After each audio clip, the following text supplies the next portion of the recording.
Testing. 1, 2, 3. Yeah, I think we're back. I think we're here. I think we're coming up. It's the Arsenal podcast that you maybe remember. You definitely know, and you definitely used to love it as well. We probably all agree that we used to love it. Yeah, I'm back. We're back. And I'm joined by two stalwarts of the Arsenal podcasting world. No, it's not Arsblog and it's not James. We haven't got any of the Arsenal vision either. Our monetization isn't good enough for that. Yeah, it's going to be the other two instead. So I should introduce the man who now organizes podcasts. It's Danny, the GFP. Danny, how are you doing? Hello, young Josh. I am very good. I've damaged a tooth, and so I can't eat my bacon on the left-hand side of my mouth because I've done a temporary filling. And I mean, I might take up dentistry. It's that good a filling. When you do it, you wedge it all the way in, and you give it a good tonguing. Then you like that for 2 hours until it dries. Works wonders, and I love it. But yeah, all my teeth are knackered, and I want them all. They grew the first teeth, didn't they? They took someone's DNA and grew teeth. Whip them out, pop new ones in, job done. Fuji 9 is what I've heard is the thing you need, but that's as far as I go. Is that a motorbike? Maybe it's the. Have you thought about the carnivore diet? Is that maybe does that help you? As I said pre-show, people, if you have a good look, as I turn my head, you can see a little bit of definition, a little bit there. You can see that's where I've lost weight, just that bit there. It's only been 18 months of gnawing on dead animals, but I reckon another 35 years and I'll be halfway there. Yeah, I think malnutrition will set in by then. You'll be all right. Yeah, probably. I should probably introduce the other one as well. He was on the last podcast, I think, that happened here. So he's up for back-to-back, which is almost it's like Man United winning back-to-back games. It doesn't really count though, does it? And it's Chris. Chris, how are you? Yeah, I'm all right, mate. I'm up for Player of the Year. I believe Podcaster of the Year. That's how it works. I think in order to be relevant, you need to bring somebody like from backstage on to the pod, but I don't think we've reached that sort of level yet. So, I don't know if like we got is Gimli hiding behind Danny or something like that. I don't know. Can we bring somebody out like that? I was only talking about him yesterday actually to former pod member Tom. We were having a chat about the old days. Or a text chat. A text chat because Tom was saying that it was 11 years ago when he made his first appearance, and obviously now he's traveling all around the world with the club and he's gone full Collings.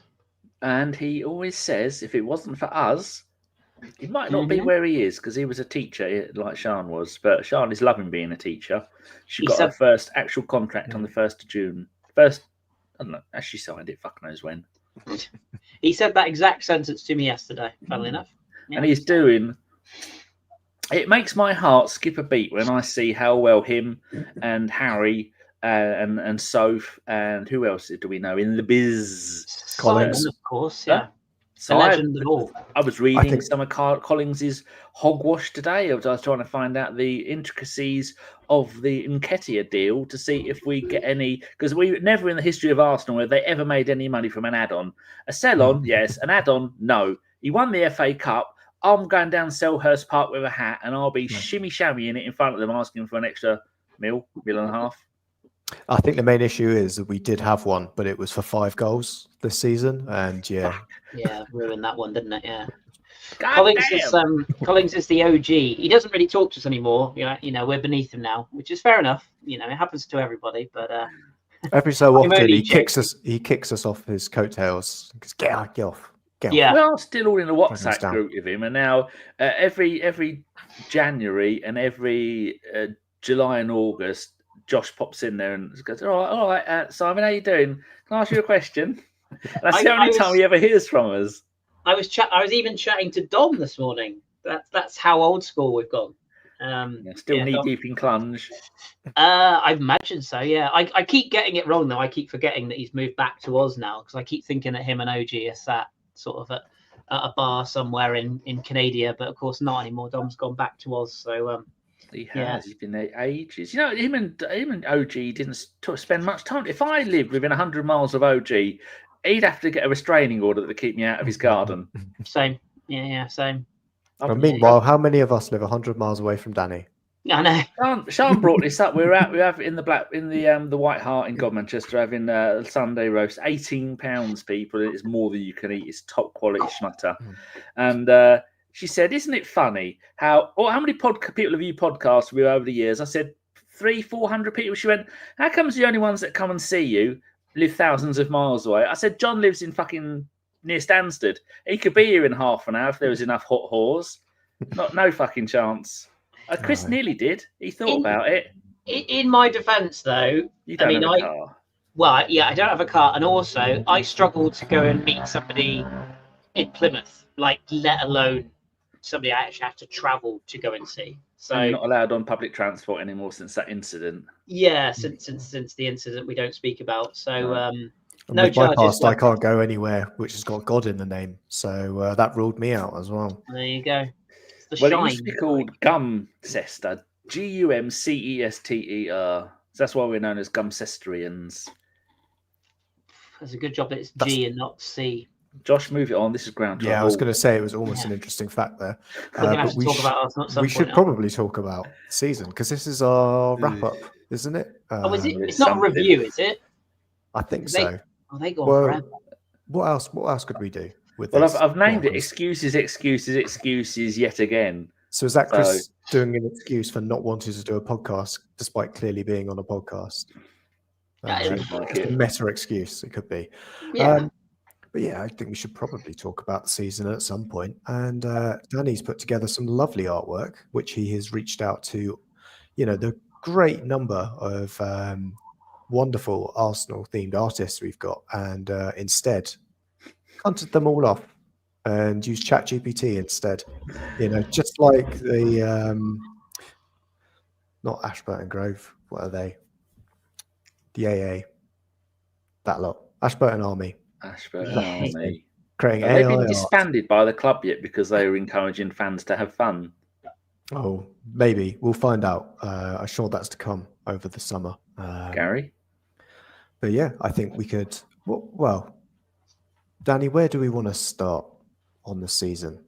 Do we want to run through each excuse and work out, is it viable? Or we could start with open up our feelings as grown men. We're allowed to cry if we need be. Just how we feel about the season. Josh, you go first. Oh, way to throw it right back at me for this soliloquy of a for a podcast. Yeah, to be fair, I'm a bit meh over it. Right, we finished second, which is what we expected. How we finished second, not how we expected. Yeah, Man City fell off a cliff. The team that should have won the title probably for the past 2 seasons got rid of that useless German manager they've got, hired a bald fraud like all successful teams need, and won the league. Yeah, I think that probably runs the short of it. We've got obviously a plethora of reasons why we failed to do it. I'm sure we'll go into the wonderful summer window that we're going to have, or maybe we hope we have. But yeah, it felt like there's a lot of micro reasons why we missed out on the title. There's quite a few bigger reasons as well. But overall, I kind of went into the season thinking Champions League, that's the competition we can have a real run at. And I think by the time we got to the position where we could potentially, some were saying we were favourites on the semi-final draw, we just ran out of steam. Completely ran out of steam, hit a fluking French team that hadn't needed to play a competitive fixture for 2 months because they'd already won the league. And yeah, there we go. Mugged off by a goalkeeper that has a great game every 2 months. Well, he stopped Liverpool getting through, though, didn't he? He was making. Well, yeah, he made sure he had a good game to stop Liverpool going through. And then what happened to the guy that we saw at the Emirates earlier in the season that loves to chuck him in? It's like a spinner. It's like 2 Ospinas on top of each other to make up height. But yeah, Donnarumma started playing well when people started talking about him being replaced. It's funny that, isn't it? Yeah. I thought he'd be the weak link. What do I know? But yeah, as for being favourites, though, we were never ever favourites for that time. Anyone that thought that is a moron, and that will be proved on Saturday probably. What, when Inter Milan win? Don't think Inter will. And I mean, I've got no dog in the fight. I'm an Inter follower, but obviously for French perspectives, it'd be nice to see PSG win it. But I think PSG will have too much for Inter myself. It would be nice to see a French title that's legitimately won as well in Europe. True. That we know of. I mean, when you say legitimately, there is still the QSI sort of element. Give it 10 years. They'll want it back. Yeah, before they all, everyone gets Lance Armstronged. Everybody in the big leagues. Although next year, Monaco might be flying because they're getting Jordan Henderson, Eric Dyer, and Ansu Fati. So I mean, what more could you want in the title race? Is Henderson really going there? Sounds like it, yeah. I mean, fair play to him. He's gone around the world, hasn't he? I always think if I was a footballer, I'd want to play everywhere. He's got to go somewhere. He's done Holland now, and he's got to go somewhere else where they don't do tax because the Saudi money that he left early. So he's got to harbage that somewhere. Oh, of course, Monaco's a tax. Monaco's a tax haven. There you go. I think Eric Dyer is going for the jolly though, or maybe to fight somebody in the stand. He might have trouble. Actually, he might have trouble fighting people in the stands at Monaco because no one ever turns up. That's probably why it's safe for him. That's what they're like. Yeah, we'll get away with this. We'll send him over there. After that, he will finish his final season in the Cayman Islands. So they've got a very thriving league there. 6 teams. Even I've never watched a Cayman Islands game. So I know someone who lives there who's an Arsenal fan. So do I, weirdly. Yeah, he works in banking. So does mine. Is he called? He's not called Dom, is he? No. I can't remember. That would have been probably if you could find a banker on the Cayman Islands. I reckon I could go there within 5 minutes and find at least 6. Yeah, exactly. He's English as well.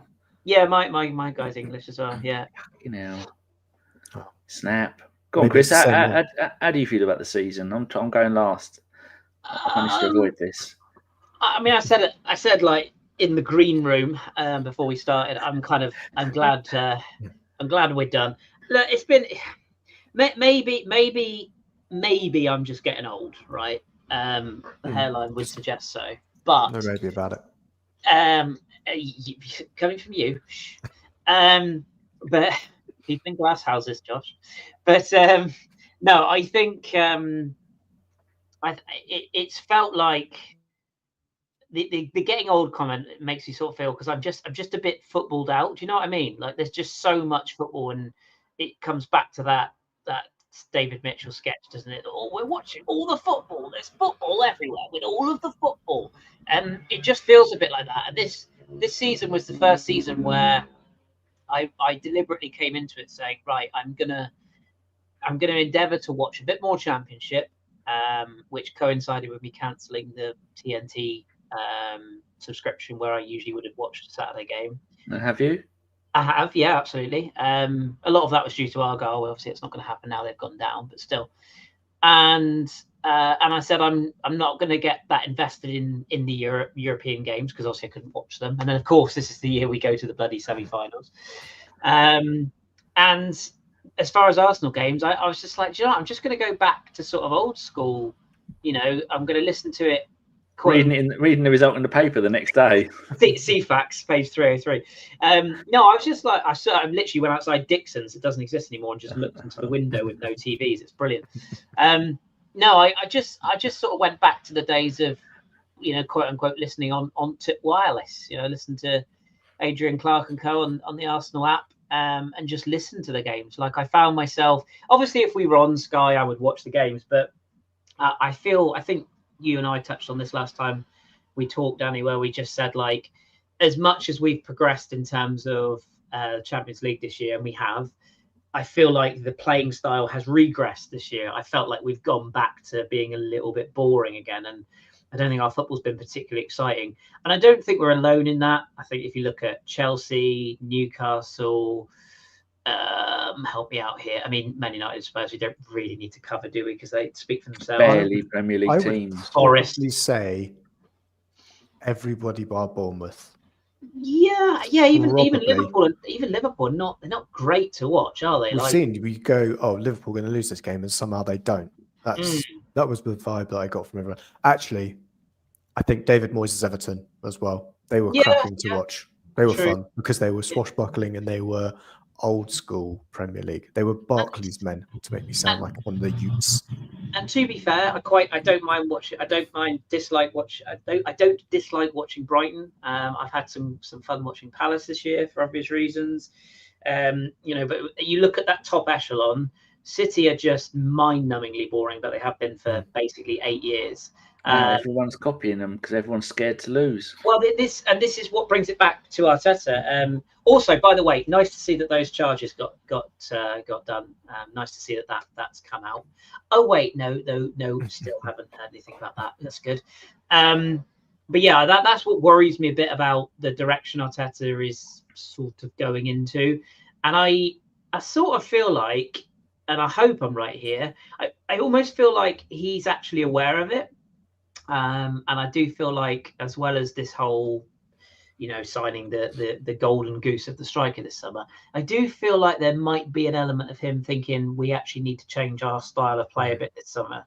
And I think that's what could potentially lead to the winger coming in, hopefully the Zubimendi transfer coming in. And weirdly, I actually think the potential promotion of Max Dowman might be a move into that direction as well, where we're going to start to see a little bit more unpredictability in the attack. Max might need to learn to pass a bit, bless him, but he is only 12. But see that through ball he did for the goal for the under 17s. You can just see, even at that level. I tweeted yesterday. He's a kid playing at an adult level already. You can see it. Like he'll need. There's a lot of really good players in that under 17 side as well. Yeah, absolutely. Without ending up as a inevitable meme. You've got Harry Howell on the left wing, right wing as well in that game, who I think got man of the match over Max Dowman. There's a couple of good fullbacks as well, isn't there? He came on a couple of games ago. I should remember it. Liverpool at Brighton. Because he's the cousin of Jack Hilsherwood. So that's right. Yeah, I did read about him, and even. And Arsenal, obviously, they've got, Nwaneri, I think we saw struggle towards the back end of the season, but I think a good pre-season will see him right. Myles Lewis-Skelly's had an amazing season. Criminal that he wasn't in the Young Player of the Year awards, but even he's still learning on the job. And I really hope they don't give up on Josh Nichols as well, who's that young fullback that we've got who can play both sides. He's predominantly right back, but I think it'd be really good to start seeing young fullbacks being brought through the system as well. He got an injury, I think, at the start of the year, which sort of meant he couldn't get on the bench for the first team. But hopefully they stick with him. So yeah, bringing it all the way back around to the original point, it's been we've had a good season, but I don't think we've had an excellent season. And I think if you tune into any Arsenal podcast of any reputation, we're all going to say the same. January is what fucked it. It did. We were struggling anyway, but we had an opportunity. We didn't take that opportunity. There's obviously quite a few reasons why we didn't, but that's what screwed the pooch. I don't think we would have won the league, but I think we might just have fumbled our way to the final of the Champions League if we'd have made a signing in January. We would have certainly been more comfortable finishing second. Yeah. We would have been on the beach basically 2 weeks ago. We might have. Because the one thing with Liverpool is we don't really know what they're like under any pressure because they haven't been under any pressure this season. So it would have been interesting to have seen if their arsehole would have gone a little bit like that if we'd have pushed them, into February. Even if we'd have got it to within, I think there was a point where we could have got it down to 4 points with them to play, and it would have been interesting to see how they managed it. But as I say, January is January, Yeah, the real benefit is that whilst January was a disaster, the club have made changes to rectify it for next season. It's very interesting to see somebody's interview play out in the public eye like that. But it's one that happens at every job, right? Someone flunks an interview. It's the whole reason all of us that have jobs, somebody flunks an interview somewhere down the line or didn't do as well as we did. So yeah, that's that's the big thing for me, that I see that as one of the successes of the season. Yeah, we could have done better. We could have done it earlier. But again, we trusted someone who internally looked like a good candidate. They didn't do what we did. So we pivoted really quickly and got in somebody who maybe I've got too many eggs in that basket. But in the same way that Liverpool fans and City fans go into the season thinking they're going to win the league because of the squad they've got, I think we've got the same kind of quality that we'd expect, almost like Erling Haaland up front. You'd expect him to score 30 goals a season. I'd expect the sporting director we've got in now to be hitting, 9 out of 10 for transfer windows, maybe 8 out of 10 consistently every window for us. So, yeah, sorry, Chris. I wanted to ask you a question, because I know that you're not a fan of the work that Jason and I two did or didn't do in January. And I think you've said in our groups that you think that he's the reason why January was such an arse hat. What makes you think that? And in that regard, what makes you think, like, because there's the whole Watkins thing, right? Which we might visit. What if he identified Watkins and he said, look, we can get this guy? Do you think it was his fault that we didn't negotiate that deal? Or do you think the board went, sorry, who? I think it's a combination of, well, they came out and said they were taking Edu's plan. So Edu's handover notes were shit. We can take that assumption. We can also then assume that the person who took those handover notes either knew they were rubbish, but didn't have the skill to pivot, or continued with a bad plan and then ran out of ideas. So again, we ended up with a problem where we had someone in a high-level position that wasn't agile and wasn't a strategic thinker, which can happen. It's natural. I would have a look and see what Eto's next job is. It might be closer to the Emirates than some may wish. But again, they're a club that is well known to not sign players in windows, so he'll be perfect there. Yeah, but I think with the Watkins one, the more I hear it and listen slightly more neutrally to it, it sounds like more of a Villa problem than an us problem. They came to us saying Ollie Watkins is available. We know full well Ollie Watkins doesn't want to play for anybody else in world football, right? Happy at Villa. He's their star striker. And they're trying to get rid of him to the highest bidder. He doesn't want to go to Saudi. He's not going to go. Well, no one in Spain is going to be worth him uprooting for. And we know that national team managers don't always travel outside of the Premier League to scout talent. So that's another consideration for him. But he's a boyhood Arsenal fan. So yeah, that's why they came to us to go, we need to sell one of our strikers. We're not hearing anything from the Saudis because they're umming and ahhing about John Duran. So what says you? We go, okay, we reckon he's worth 40 million. They go, well, we didn't come to you with a price, but we didn't like the price you come back with us. How about 60? Before we can even get back to it, they've gone, actually, you know what? John Duran's going for 75 million. We're not selling Watkins anymore. So that sounds a bit like not completely our fault. But again, to go that Watkins was the only thing we had in our basket, it's a bit of both. That you're always going to have, I would hazard a guess, on every single transfer, you need a contingency plan, right? There's always a plan B. This sounded like we had only one plan and it didn't go that way. And then we were like, well, we've not got anything. I suppose, I don't know now that I'm not on Twitter, are people now saying Aston Villa had a bad window? I don't know. Now that they didn't qualify for Champions League, right? And Unai Emery yet again went under pressure in a match. Screws it.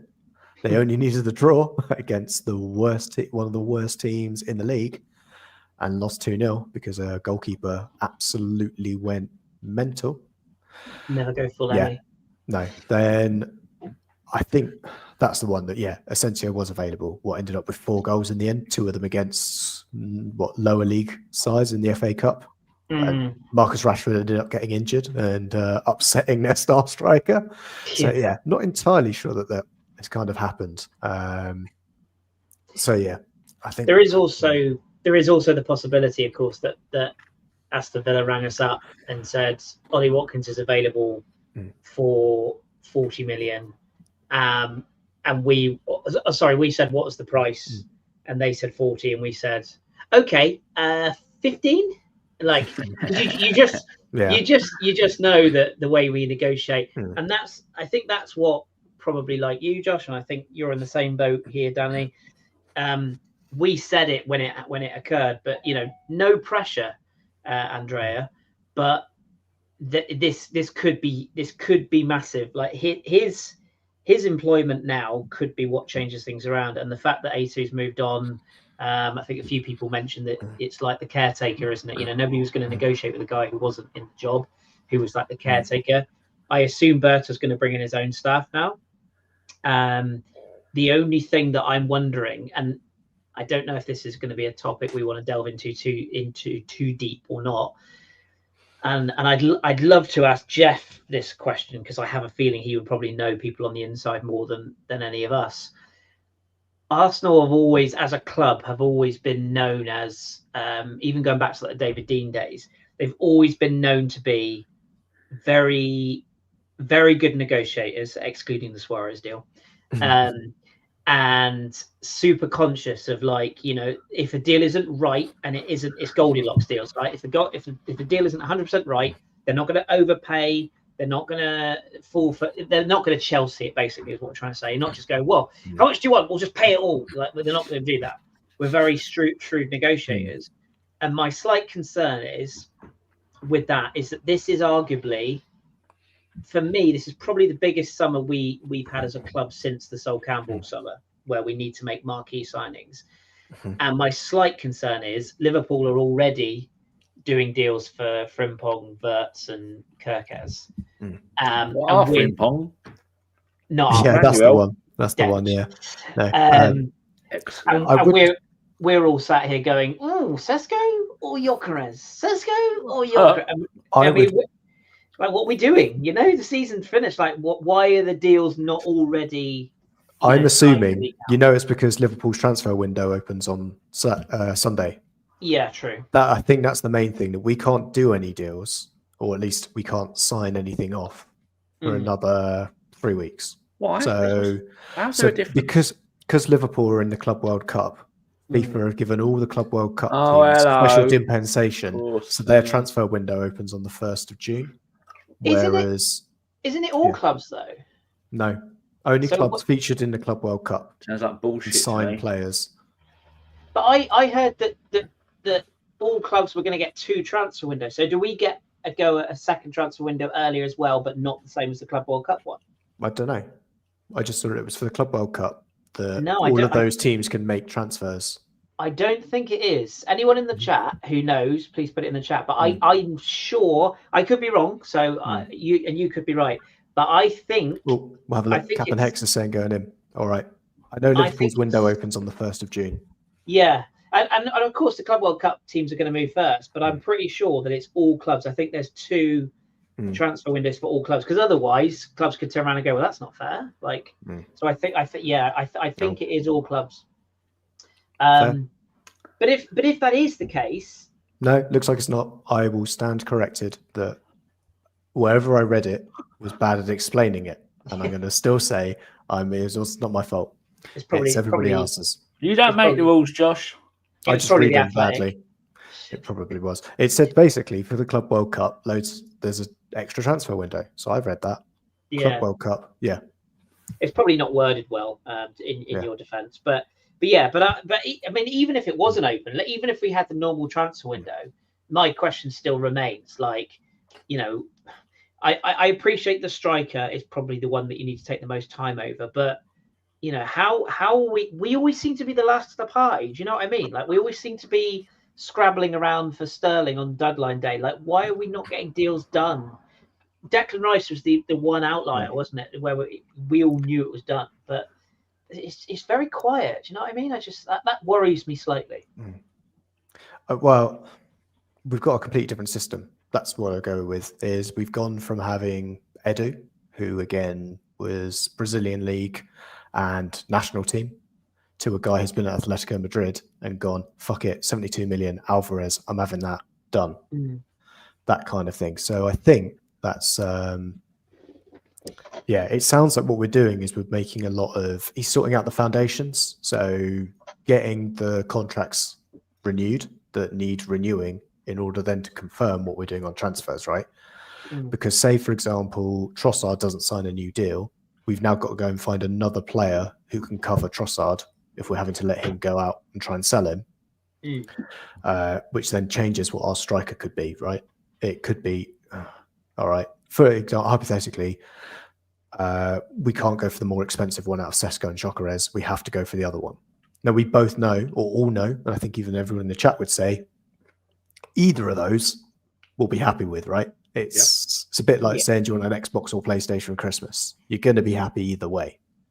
No, it's always PlayStation, but I take your point. Yeah, it's getting something. There we go. Yeah, so I think that's it. So it's just a case of how quickly did the team get out all of the press photos, right? When they come back from holiday, that's what we've always noticed, right? We let the players go out on holiday before we drag them into the training ground or into the Emirates and get all the media stuff done. We at least allow them to go, right, this is all done, and we'll do media afterwards. And anyway, we've got a Champions League winning side to do media for at the moment. So we should do that. Did anybody watch it? I did actually, yeah. And I absolutely hold my hands up. I have no knowledge nor interest in the women's game. I just don't. That's just personal opinion. But no, I still watched it. I was still behind them. And that Barcelona team is outrageously good as well. I mean, they absolutely slapped Chelsea in the semi-finals, didn't they? So everybody through every single round, as where is he in the chat? Matt Roberts in the chat, who follows the women's football very closely, knows well. I thought we were going to get Sean and her mum were here and we watched it because Sean's best mate is a lady who loves ladies, and the type of lady that she likes are all footballers. And so the last three she's had, Sean's gone with her to watch her girlfriend play football. And so now Sean's new gentleman friend, he's a Forest fan. And so Sean said, I'd like an Arsenal shirt. So I got the pink one. And now she's going, how are they getting on? Messaging me going, how did we get on today? Or how are they? And she watched it with us. Good God. I thought they'd struggle against that pretty good Lyon side. So, I mean, to get through that semi-final was one thing. But I just think it was very, very wholesome to see. And of course, they did it the week after Spurs did their thing, just to put them back in their boxes. Showing what a real trophy is. Yeah. Oh God! If I hear one more Spurs fan singing "Champions of Europe," you'll never sing. You're not champions of Europe, you fucking bellends. You're just not. No one cares. The UEFA Cup has not been relevant since 1996, arguably. So yeah, you didn't. No, you're not champions of Europe. Just like when Chelsea. Oh, I'd love to see Hector Bellerin get the winner tomorrow night. But when they win that, that's not a real trophy. And if they celebrate that, they should hang their fucking heads in shame. I was going to ask you guys something then. I forgot. Oh, yeah. So Zubimendi.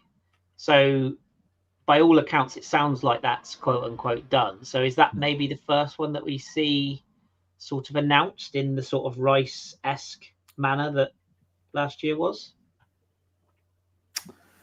Well, you need to get him done. I think he's been burnt too many times by getting players in after the season has started, and then you haven't got the pre-season. You haven't got the settling in as a member of a group, which is just as important as really knowing how they play. Yeah. Especially with these tours we're doing, like where they can actually get to know each other. And I always remember Ainsley Maitland-Niles talking to a parrot on pre-season tours. But yeah, no, I think that's really important. I agree with you. I was just looking at I was doing another Google spreadsheets on Arsenal players, and I didn't realise that we bought is it Neto and Sterling on the 30th and the 31st of August or whatever the dates were. Yeah, leaving it to the last minute yet again. So he is, hopefully he learned his lesson with Rice, but then he goes and doesn't get stuff done, or they didn't go and get stuff done on time with the other players, which is why we ended up with Sterling played 28 games. You add up all his minutes, it's 28 minutes and one goal. Absolute diabolical. And I said before, he's on about 200 grand a week. He's not. He's on 136 a week. I had a good look. You almost felt sorry for him in the end. But then if you look at that, if you look at, because you made a good point there. You said he, and then you changed to they. See, I guess the he you meant was Mikel. Yeah. I get the feeling that, and don't get me wrong, I loved Edu as a player, as a personality. And I know he didn't sell well, but I thought as a negotiator, he did a pretty good job, and he was obviously very well connected. But the one thing I think maybe was a downside to that relationship was him and Arteta got on really well, didn't they? They were like really good friends, and I actually think that might have hindered some of our transfer business. And I almost wonder if part of Berta coming in, I almost wonder if the Cronkies, or obviously Josh is the one who fronts up the Cronky enterprise now. I wonder if, whilst Mikel would have said that, would have had a say in who the sporting director coming in was going to be, I do wonder if there was a part of Josh Kroenke that actually said to Mikel, when we do this, he will be doing the business for you. Hopefully. You'll have a say, because no manager is going to let, unless they're brain dead, no manager in the modern era is going to be dictated to who is signed for them. But I have a suspicion that Berta is going to have, is going to be the one to go and get the deals. I think, Eddie was a bit like, what do you want, Mikel? You know what I mean? Yeah, I would say what I trust, why I'm so heavily with Berta, is there's no way he's worked that long under Simeone if he was a pushover. Yeah. There's absolutely no way they would have kept him in there. He knows when to push back, I think, and he knows when to drop a player in. Like, so you've seen some of the signings that have come over to that side, and you've gone, they're not suited to Simeone. So clearly, he's got his agenda, and he goes, right, Thomas Lemar, you're coming to play left back. There's just players like that who have ended up at Atletico, and you go, how did they end up there? So that's why I kind of trust him a bit. I know he's going to know how to work with a difficult manager, an opinionated manager, and he's worked at the very top of the game. So he knows how to get the big deals done. I'm sure Man City knew what they needed when it came to that Alvarez deal, for example. And Rodri going out as well. He's been involved in some of the biggest transfers in that league, in goings and outgoings. Knows to sell, knows how to get rid of a player, knows how to sell a player for top dollar. So I can't see we might be in for some relative whiplash, I would say, in terms of the speed in which we get deals done. And I'm not saying we're suddenly going down to days that we go, we want Dean Huijsen, for example, who we know actually only wants to go to Real Madrid. Makes sense. Fair enough. Gets them off Saliba. It helps us out a bit as well. We'll probably end up going for, it'll be weeks rather than months, that deals will get done. And that might be something we don't realise. We won't see that necessarily. That's another key thing as well, isn't it? Like you mentioned Saliba, that's another big part of this summer. There's at least 4 players that need new deals. And that's a big part of this summer. Saliba's one, Lewis-Skelly and Saka and Nwaneri are others. By the way, Partey. By the way, I'm sure he's listening because I know he listens to all the big pods. Jonathan Wilson, fuck off. Just going to say that. Just fuck off. Like, honestly, that man is the most pompous fucking podcast piece of shit. Like, he dropped this truth bomb yesterday on the Foot Weekly. He's like, Arsenal got to secure Myles Lewis-Skelly, and I've heard through the grapevine negotiations are not going too well. Sorry, Jonathan. From who? That's utter bollocks. Like, that is utter bollocks, by the way. So if anybody else listened to that podcast and heard that, don't believe it. It's absolute bollocks. He will stay. Q Man City sign him for 100 million next week.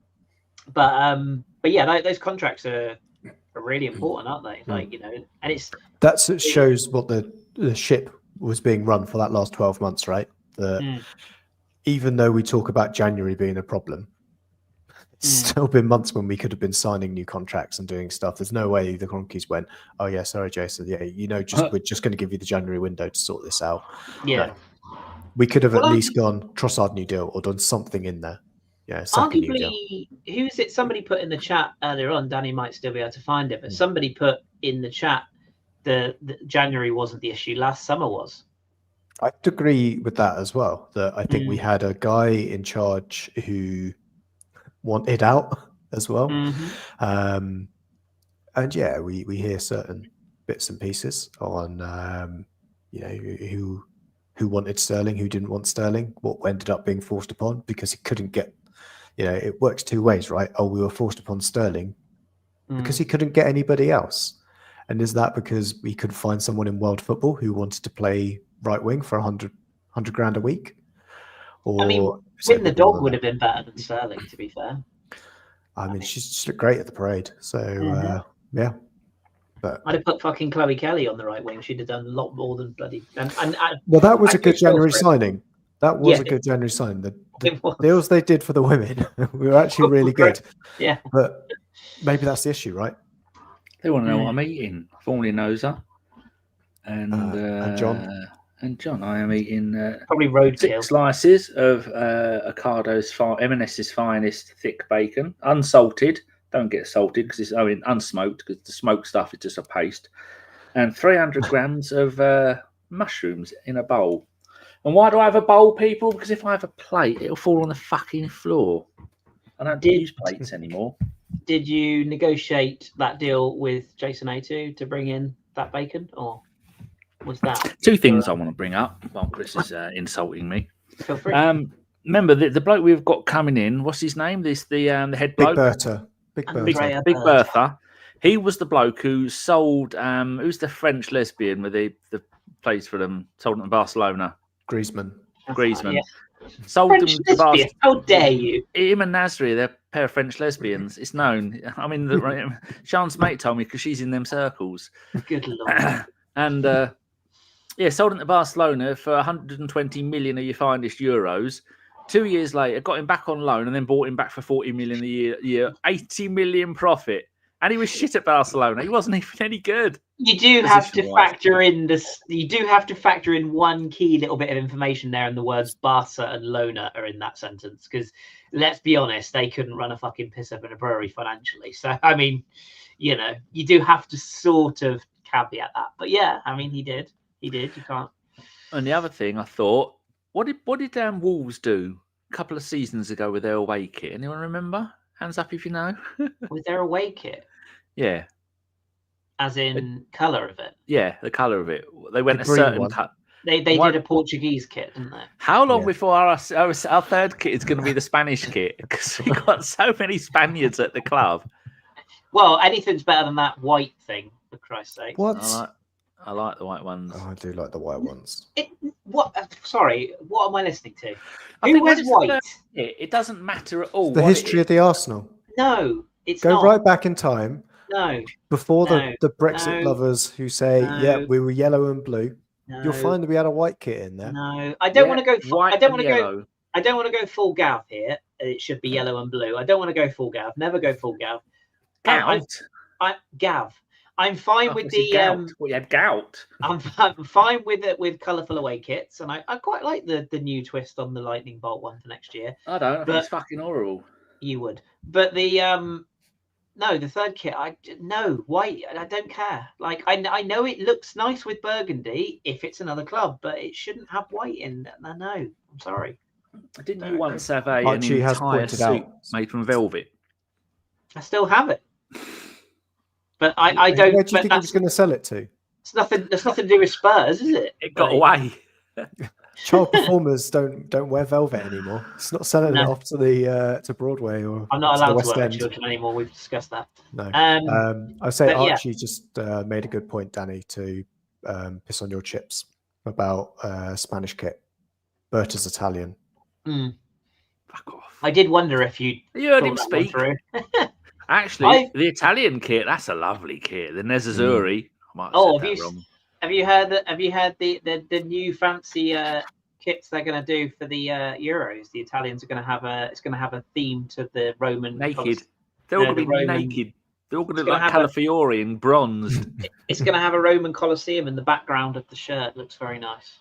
And France are like going to have a like the minty Rome green kit one. from a few seasons Yeah, ago. yeah, like in built into like the Arsenal shirt with the A. It's going to have like a Temper Coliseum behind it. And I heard England are going to have Lakeside in the back of theirs. Pitch side. We didn't get round. France are having a mint green away kit, which is apparently a tribute to the Statue of Liberty. Fuck knows what's that got to do with France. Bronze goes. It was gifted. It was gifted from France to the US. You are right. You are right. Yeah. I assume at the beginning, though, because it was a copper stand, that they start wearing a copper kit, and by the end of the game, it's gone green. Yes, it's the hypercolour from the 80s. Apparently, it's mint green with copper elements. That's the so in other words, the Nike swoosh will be copper. That's basically. Yeah.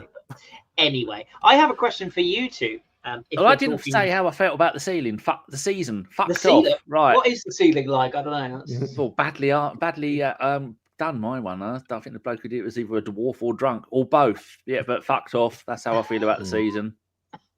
Well, that didn't take long, did it? No. A follow-up question. Why? Yeah. The shit. Okay. Shit football. Injuries. Shit refereeing. Shit excuses, even though we were the best team in the Champions League and the Premier League and the League Cup and the Charity Shield. And we were even the best team in the Europa League and the Conference League. I heard rumours we were the best team in the Russian League. Arsenal Tula. Come on, boys. Bring back Andy Linnigan.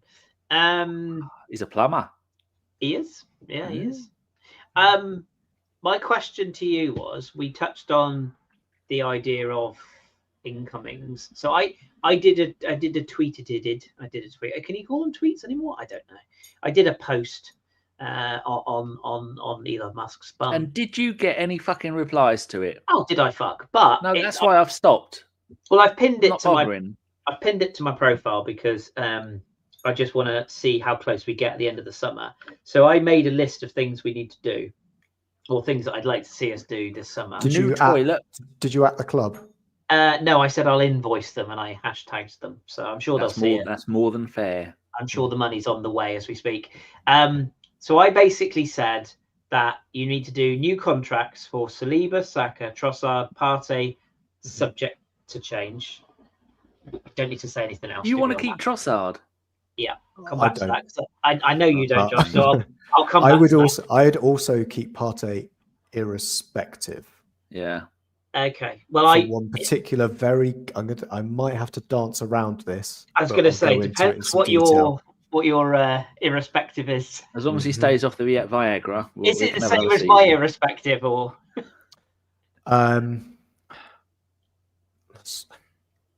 If I said to you, my caveat is, if certain things that a certain footballer has been accused of turned out to be connected to him, then I want no part of giving him a new contract. I don't know about those rumours because I am no longer on Twitter, so I don't get the deluge of what's going on with those. But we can talk about those accusations and said player after off air. But my thing would say, whilst it's still in place, the things, I would sign him to a new deal. I would make sure we still have cover because we do need Thomas Partey right now for cover with Zubimendi, or he can take that Jorginho role. We make sure we have somebody else who can play there. And then we have a player potentially available to us. If the worst for Mr. Partey comes true, he's then no longer employed by the club because he's in breach of contract. If we go down the Benjamin Mendy route, we end up with a big problem. That was exactly where I was going with this. If you stipulate in the contract that, I mean, obviously this would never come out and you couldn't put this in a contract, but let's just say that the club reserve right to terminate said deal. It's in every contract. That's bringing your employer into disrepute. I'm pretty sure I could leverage that to get them out on it. So if we're all agreed then that we would subject to change. And again, if you look at it like the striker, and a few podcasts have said this already, and I agree. At the start of next season, our starting centre forward will be Kai Havertz. I have absolutely no doubt about that. Even if we sign fucking R9 Ronaldo next week, I mean, we shouldn't because his knees are gone. But the striker we bring in will not start the season. He'll be eased in, right? So if you base that say Zubimendi comes in, you want the Partey type figure who can start the season and then be eased out gradually as the new signing comes in, right? So going back to my list, so Saliba, Saka, will come on to Trossard, Partey subject to change, Lewis-Skelly and Nwaneri, that's new contract, right? For me, you sell Nelson, Zinchenko, Lokonga, and Tavares. Tavares is already done, as far as I know. Nelson is injured, so you can't sell, but there's ways of releasing him. Zinchenko is probably the, not sure. And Lokonga, I mean, we're only going to get £7 for him, but we can sell. And then for me, you retain. This one will cause a bit of debate, but I would retain Fabio Vieira.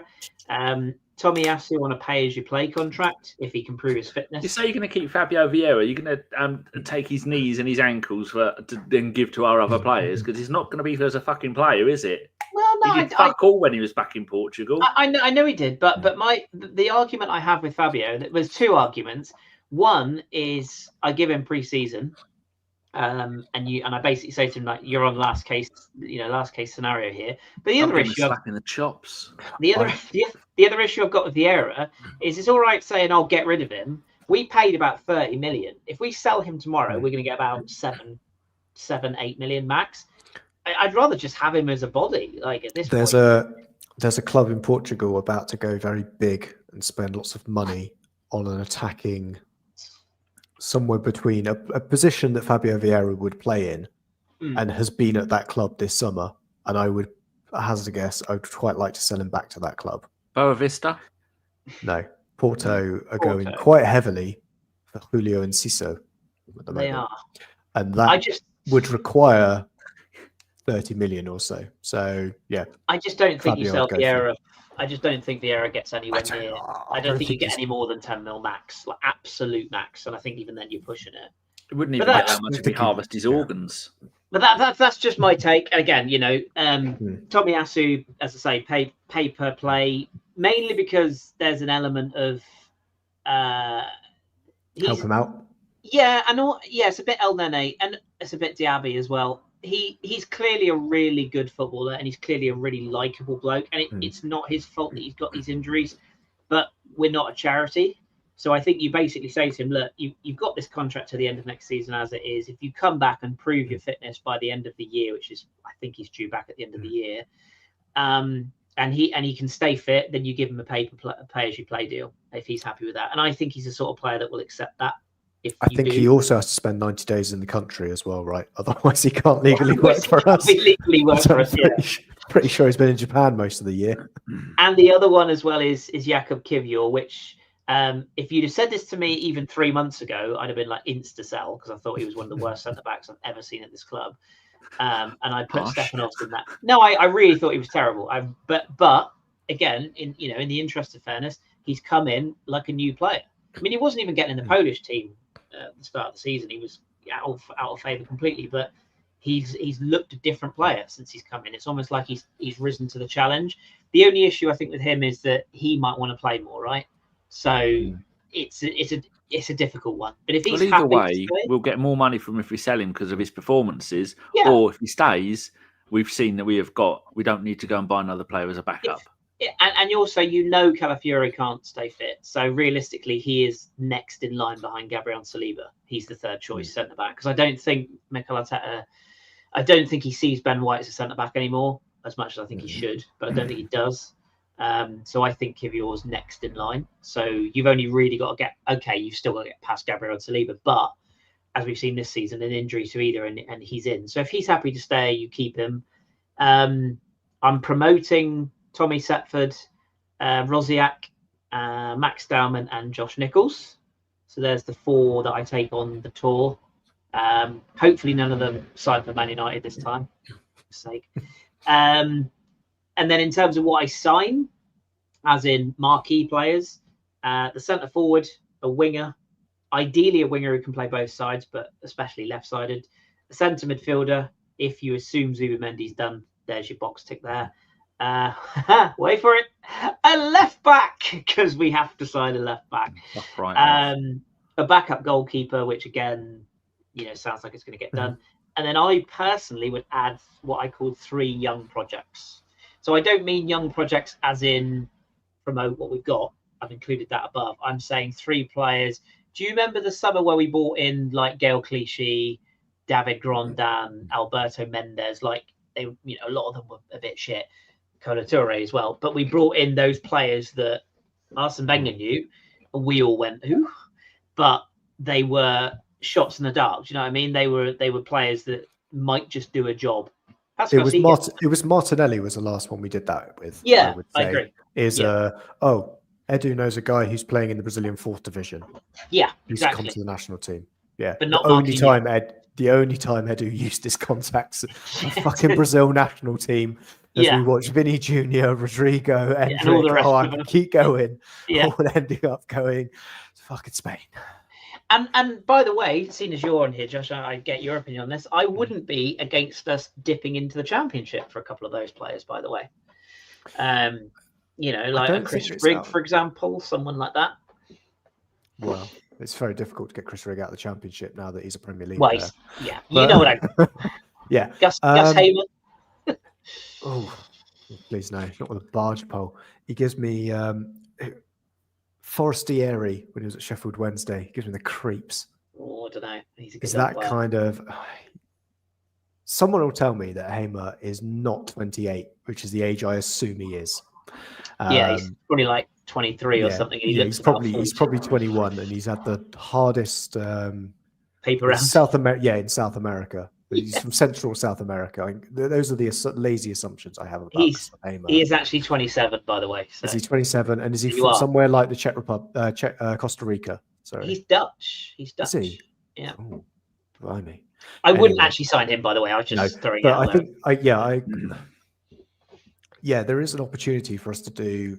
I'm going to flip to the other side of clubs that go into the Championship very well, and maybe name a team that would surprise a few. Crystal Palace, very, very shrewd operators within the Championship. That is their bread and butter, right? Eze, Elise, Esse, who they've just got in, Wharton. They know how to find a good player in the Championship. Now, I think probably we don't have that opportunity right now based on who we've just brought in. We may have a better opportunity in Spain and grabbing some young Spaniards out, which I think that's worked for us before. I think we've been quite good at finding young Spaniards and them doing quite well. I don't know if we can go to La Masia anymore and pluck them out because they're now needed for the first team. But yeah, there's plenty of... Archie's just said Morgan Rogers as well. Yeah, he was via the Championship, spat out of Man City Academy. Academy, yeah. You see the number of players, you go, oh, he looks pretty good. And you have a look and go, fuck me, he was at Man City. Oh, he was at Man City. That one was at Man City. They've just got so many players coming through. They're just, not only are they making a fortune on FFP because they've come through the club, they can afford to let 4 or 5 a season. I mean, they let D-Lab go. What a player he turned out to be. Now he's off to Man United or something. Grealish will go this summer as well, wouldn't he? The other... what about Tyler Dibbling from Southampton? I would Too young? I would go to Tyler Dibbling. I think he's probably the one. He was my January. Yeah, he was my go get him in January shout. And he's a socks down player. And we love those. Yeah. He's a proper old school winger, isn't he? Yeah, he's a proper winger. He gives us that opportunity to go. We're not sure what to do with you just yet. So a bit like Ethan. We're going to go, you might pop up on the left. Well, actually, it's probably really close to... I've stumbled across a very good mirror player in Ethan Nwaneri and Tyler Dibbling, because Dibbling's right-footed, but basically would play off the left or play slightly inside in that kind of number 10, same as Ethan. Just different styles. So, yeah, those are the kind of ones that I'd look at.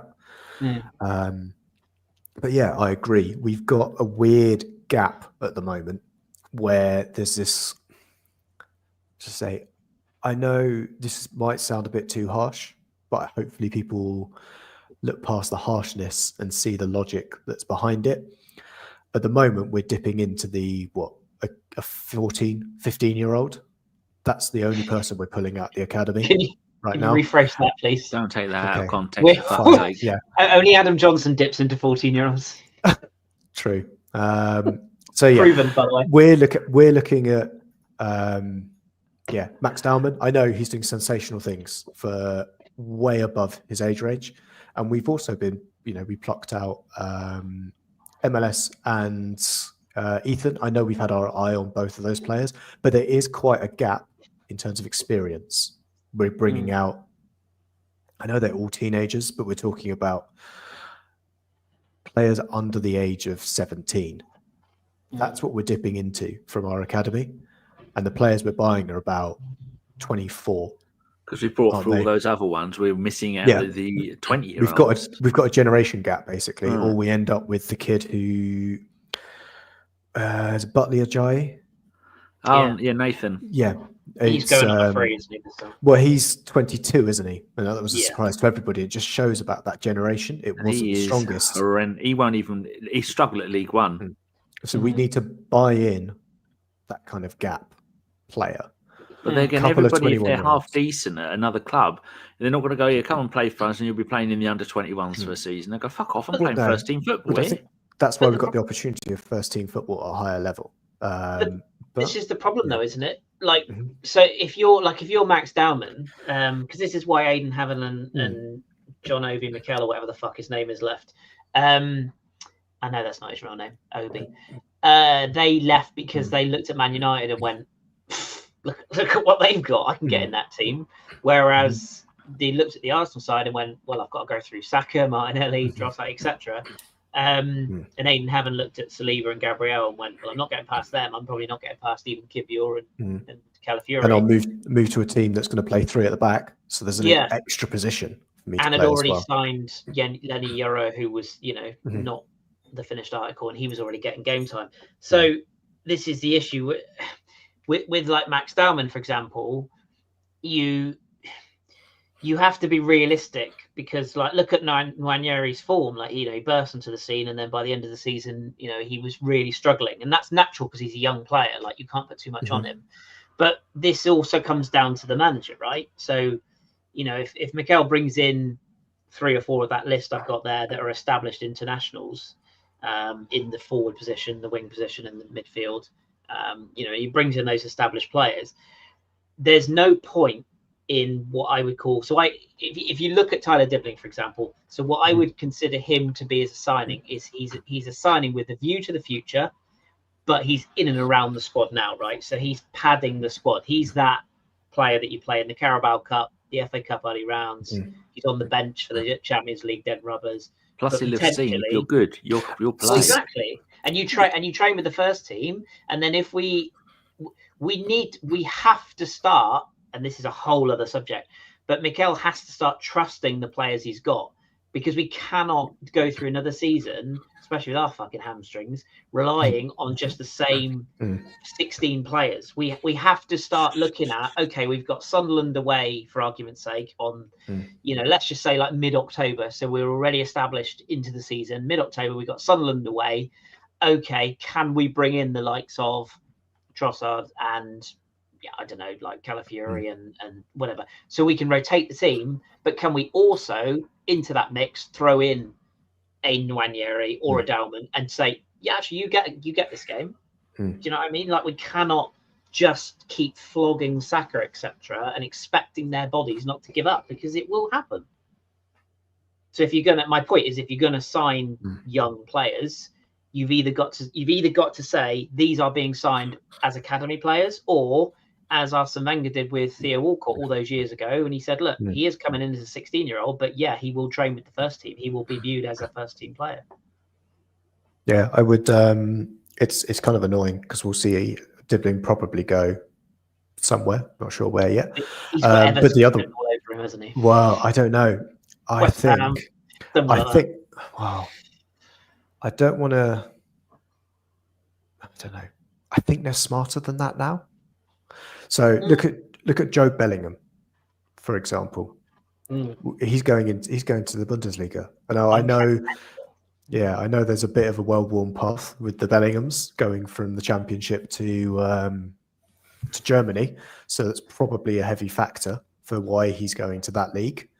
Yeah. But that's what we're seeing now. But back in those days where we could have had the pick of Oxbow Chamberpot and Theo Walcott, He's ending up playing here. in Besiktas. Bless you. Thank you.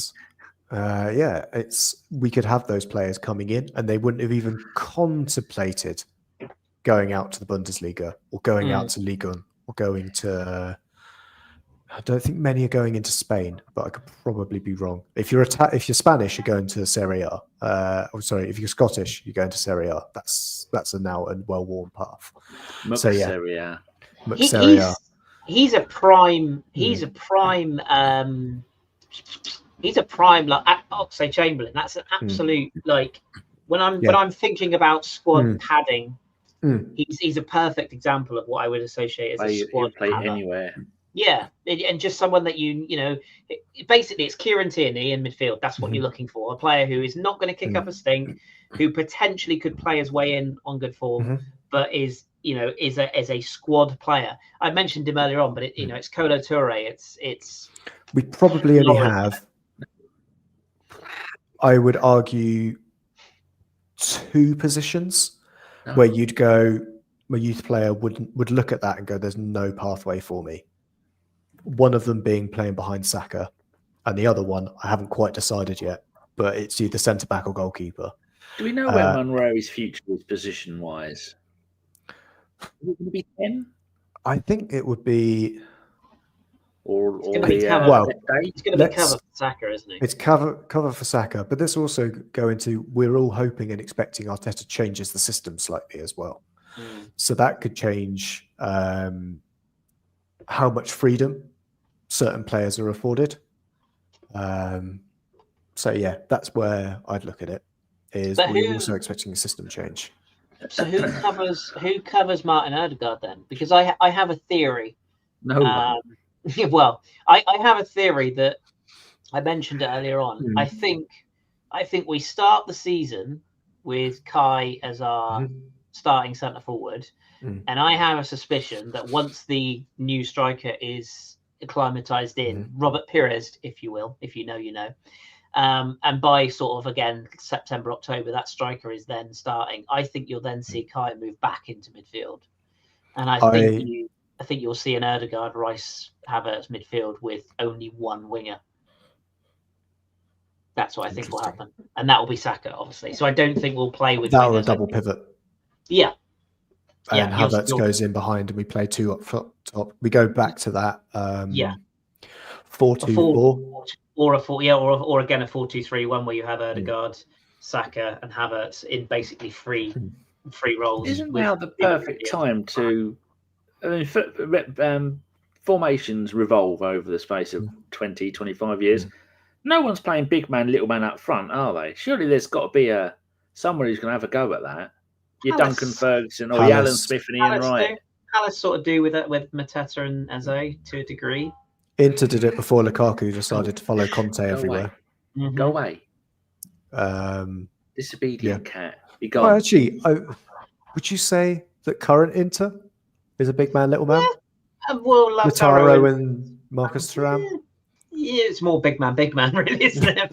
I wouldn't call Thuram a little man, to be fair. No, exactly. I was thinking I always expect Lautaro to only be 5'9", but I guess everybody's tall to you, Chris. I think he's 5'11". I think I'm going to look it up. I think he's a bit taller than. This is where we'd find out that Jermaine Defoe was actually 6 foot. Yeah, it's just he played next to Peter Crouch all the time. His left foot. Oh, go on. He is 1.74 m. What's that in old money? 5'10". It's not 6'6". 1 meter. 5'10". 5'10". Okay, so he's actually not as tall as I he's not as I actually thought he was a bit taller than that. Yeah, so yeah, okay. Anyway. Yeah. So Danny, Tyler Dibbling, you saying he's left-footed? Yeah, he's left-footed and he plays on the right wing. So if we've got Nwaneri play as Saka's cover, then are we going to bring back in left-footed left wingers? That would be nice. Some decent crosses rather than doing Robbins all the time. Yeah, when I saw him Dibbling play, I saw him play at number 10 for Southampton. But that was a second half change, and it was also under Russell Martin. So who knows? But yeah, I mean, there's other options, and again, if you're gonna, you shouldn't have to sell the idea of Arsenal to you don't need to sell the idea of signing for Arsenal to a young player, right? You just say Arsenal want to sign you, and that the different knock. And they go, the team of Thierry Henry. Yeah, I think my dad spoke about him once, and you go, fuck's sake. I had a bloke come and buy Sean's laptop off me on Facebook, and he was African. I said, "Oh, do you like football?" He said, "Man United." I thought, "Fucking hell." My next door neighbour Victor, he's African. Not sure which country. I haven't asked him. But we always have a chat when he's out there, and he supports Man United, and his kid is also, I think, African. He's only about 7. He supports Liverpool. So I said to the bloke who was picking up the laptop, where are you from? He said, Ghana. I said, oh, you why don't you support Arsenal with Thomas Partey? Then he went, no. The only time I liked Arsenal was when they had Thierry Henry. I thought, didn't we all? There you go. Then he gave me his money and ran away. Here's another name to throw at you, because this seems to be the popular one. You said earlier, Josh, is going around Twitter at the moment and various other platforms. Me and John agree on this one strongly. Rodrigo, it's a hard no from me, Jeff. Thoughts? It's a potential maybe from me. Why? Explain yourself, boy.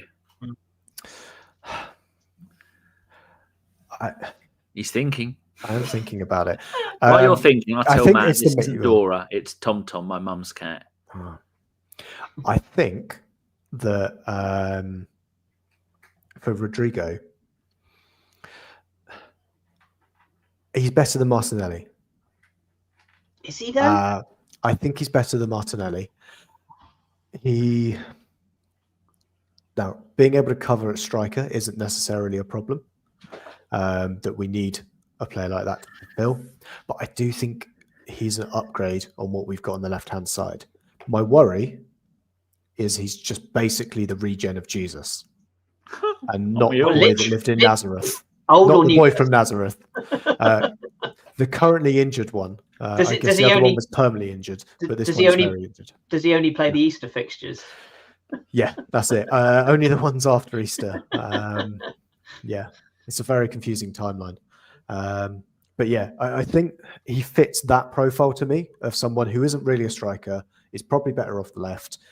I know he's kicking up a fuss, but also what young Brazilian doesn't kick up a fuss ever about playtime and style? Just going to say that, yeah, I don't think there's any that do that. There's one currently, or I guess you can't be currently dropped if the season's finished, but there is a Brazilian very close to where I am who has been dropped for being a dickhead. So yeah, it's in their DNA, shall we say.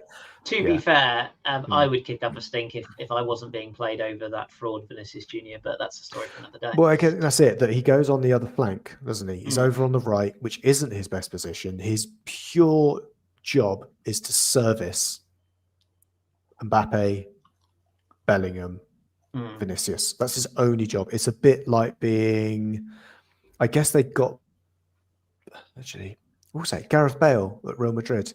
He was there to service Benzema and Ronaldo. And you see, when Ronaldo wasn't there, how good Bale was, because suddenly he was the player getting the service. That's my wonder with Rodrigo, that if you give him the service, you let him become that player. And he never will be that player at international level, because him and Vinny are a year apart. So he's always going to be in the shadow of a player. But is he going to end up being Neymar and Messi shadow? Kind of thing. That's his peak. But that's the issue, isn't it? Like, because John made the comparison to Robinho, and when he said it, I was like, that's exactly where my mind goes. It's like all the hype, all the razzmatazz, and ultimately is pretty shite. But you could also say, could he also be the Alexis Sanchez? Because people look back, like, you go back now. I watched one the other day. Go back and watch. Like, he was so good in an Arsenal shirt. Like, I know he was greedy. I know he was a bit of a twat in the end, but he was so good when we brought him in from Barcelona. He was worth going to games for. He was. And he was for about 2.5 seasons, and then he suddenly just went mental. And then he was done, and he played a lot of football. But he stepped out of the shadows, because he was in that team with Neymar and Messi and who was the third? Suarez. David Villa. David Villa, you're right. Yeah, it was before Suarez. But he was in that Barcelona. He was like the odd man out. He would get the odd game, but he wasn't consistently playing. And that would be where the argument of Rodrigo could be okay, but he could go full Sanchez. But I just worry that he's a bit Robinho. That's I get it. my worry. Yeah, there's that too. We're both taking the gamble, and you're gambling on the negative, and I'm gambling on the positive. That's the difference we've got. Yeah. Because I see the same with almost every winger in world football, though. I think we could have the same argument and insert 3 or 4 different players. We could have the same argument about Mbeumo. We could have the same argument about Semenyo. Yeah. Bournemouth. Who both of which, by the way, I wouldn't be against us. I wouldn't be against us signing Johan Wissa, to be fair, although he's a bit older, but Lorient legend. But yeah, Mbeumo is, and again, if you like, I don't want to do down players, but some of the argument that people were saying about, like when we were talking about Ollie Watkins, and they were saying, like, if you didn't sign Sesko and you didn't sign Gyökeres and you ended up with Watkins, people would be like pitchforks outside the Emirates because he's not the big shiny toy. But I think also if we ended up with Watkins, we've paid a lot of money for second choice. Yeah, fundamentally. But would that be the same if we ended up signing, say you did sign Bryan Mbeumo? Okay, he wouldn't be as glitzy and glamorous as Rodrigo, for example, but you can bet your ass he'd be bloody good in an Arsenal shirt, I think. Like, what happened to the days where we took a gamble at Premier League proven? And Mikel likes Premier League proven, doesn't he? Like, he's proven that himself. You look at his signing. Another one from the Championship. Bristol City. Yeah, there you go. So, I wouldn't be against that. My only concern with like Mbeumo is, I say, fans are not patient. Like, they would want him to come in and immediately be provided. But again, it comes back to that thing, doesn't it? Like, if Martinelli's name was Gary Martin, he'd probably get a lot more stick. Do you know what I mean? Like, and I like Martinelli, I really do. But if Odegaard's name was Martin Oddie, like, do you know what I mean? Like, if he was an English player, I think a lot of people would be questioning him even more. Do you know what I mean? But because he's sort of an exotic name, he gets a little bit more. I don't know. Do you know what I'm saying? A little bit. I just wish our podcast had enough reach that we'd end up on football cliches for that last 5 seconons. And I'm not having a go. I'm not having a go. If X was Y. I think Martinelli and Odegaard have been the classic Arsenal lightning rod this season, hasn't he? Those two have been the ones that people have gone, they're not good enough, take the captaincy off Odegaard, fuck off. Like, they're clearly brilliant players. But I just think that the problem you've got, this, and again, this is a whole other discussion, but the problem you've got is whoever we sign this summer, if we sign, because we've been here before. Let's not pretend we haven't been here before. But if you sign the players and if you do get the striker and the winger, etc., all of our fans we're expecting at this point, aren't we? Like, we're not going, oh yeah, this is what worries me about Sesko, for example, or Gyökeres, to be fair. But if we're not looking for players to come in and like, yeah, they'll be all right in 2 years. Like, we need instant results. So whoever you sign this summer, if they don't get off to a start, the fans will turn. I think that's why we're going to go for Gyökeres. To be honest, I think we don't go for Sesko because Berto will go straight in and go, I'm not fucking around. Not fucking around. We're going to get a guy who scored, should have the golden boot, but doesn't. European golden shoe, sorry. It's not a golden boot. But Mbappe ended up with it, right? Yeah. Because Gyökeres' goals are only worth half. Yeah, Portuguese league is not classed as a top league, which is completely fair enough. 19 penalties, by the way. What, Mbappe? So, no, Gyökeres. So it'll be all right from the spot, at least. We'll have that tied up. We hope. We hope. Yeah. And again, I'm not like, I don't know if you feel the same way. I don't know if Danny feels the same way, but I'm at the point now where we could sign Chris Kiwior and I'd be like, yeah, that's fine.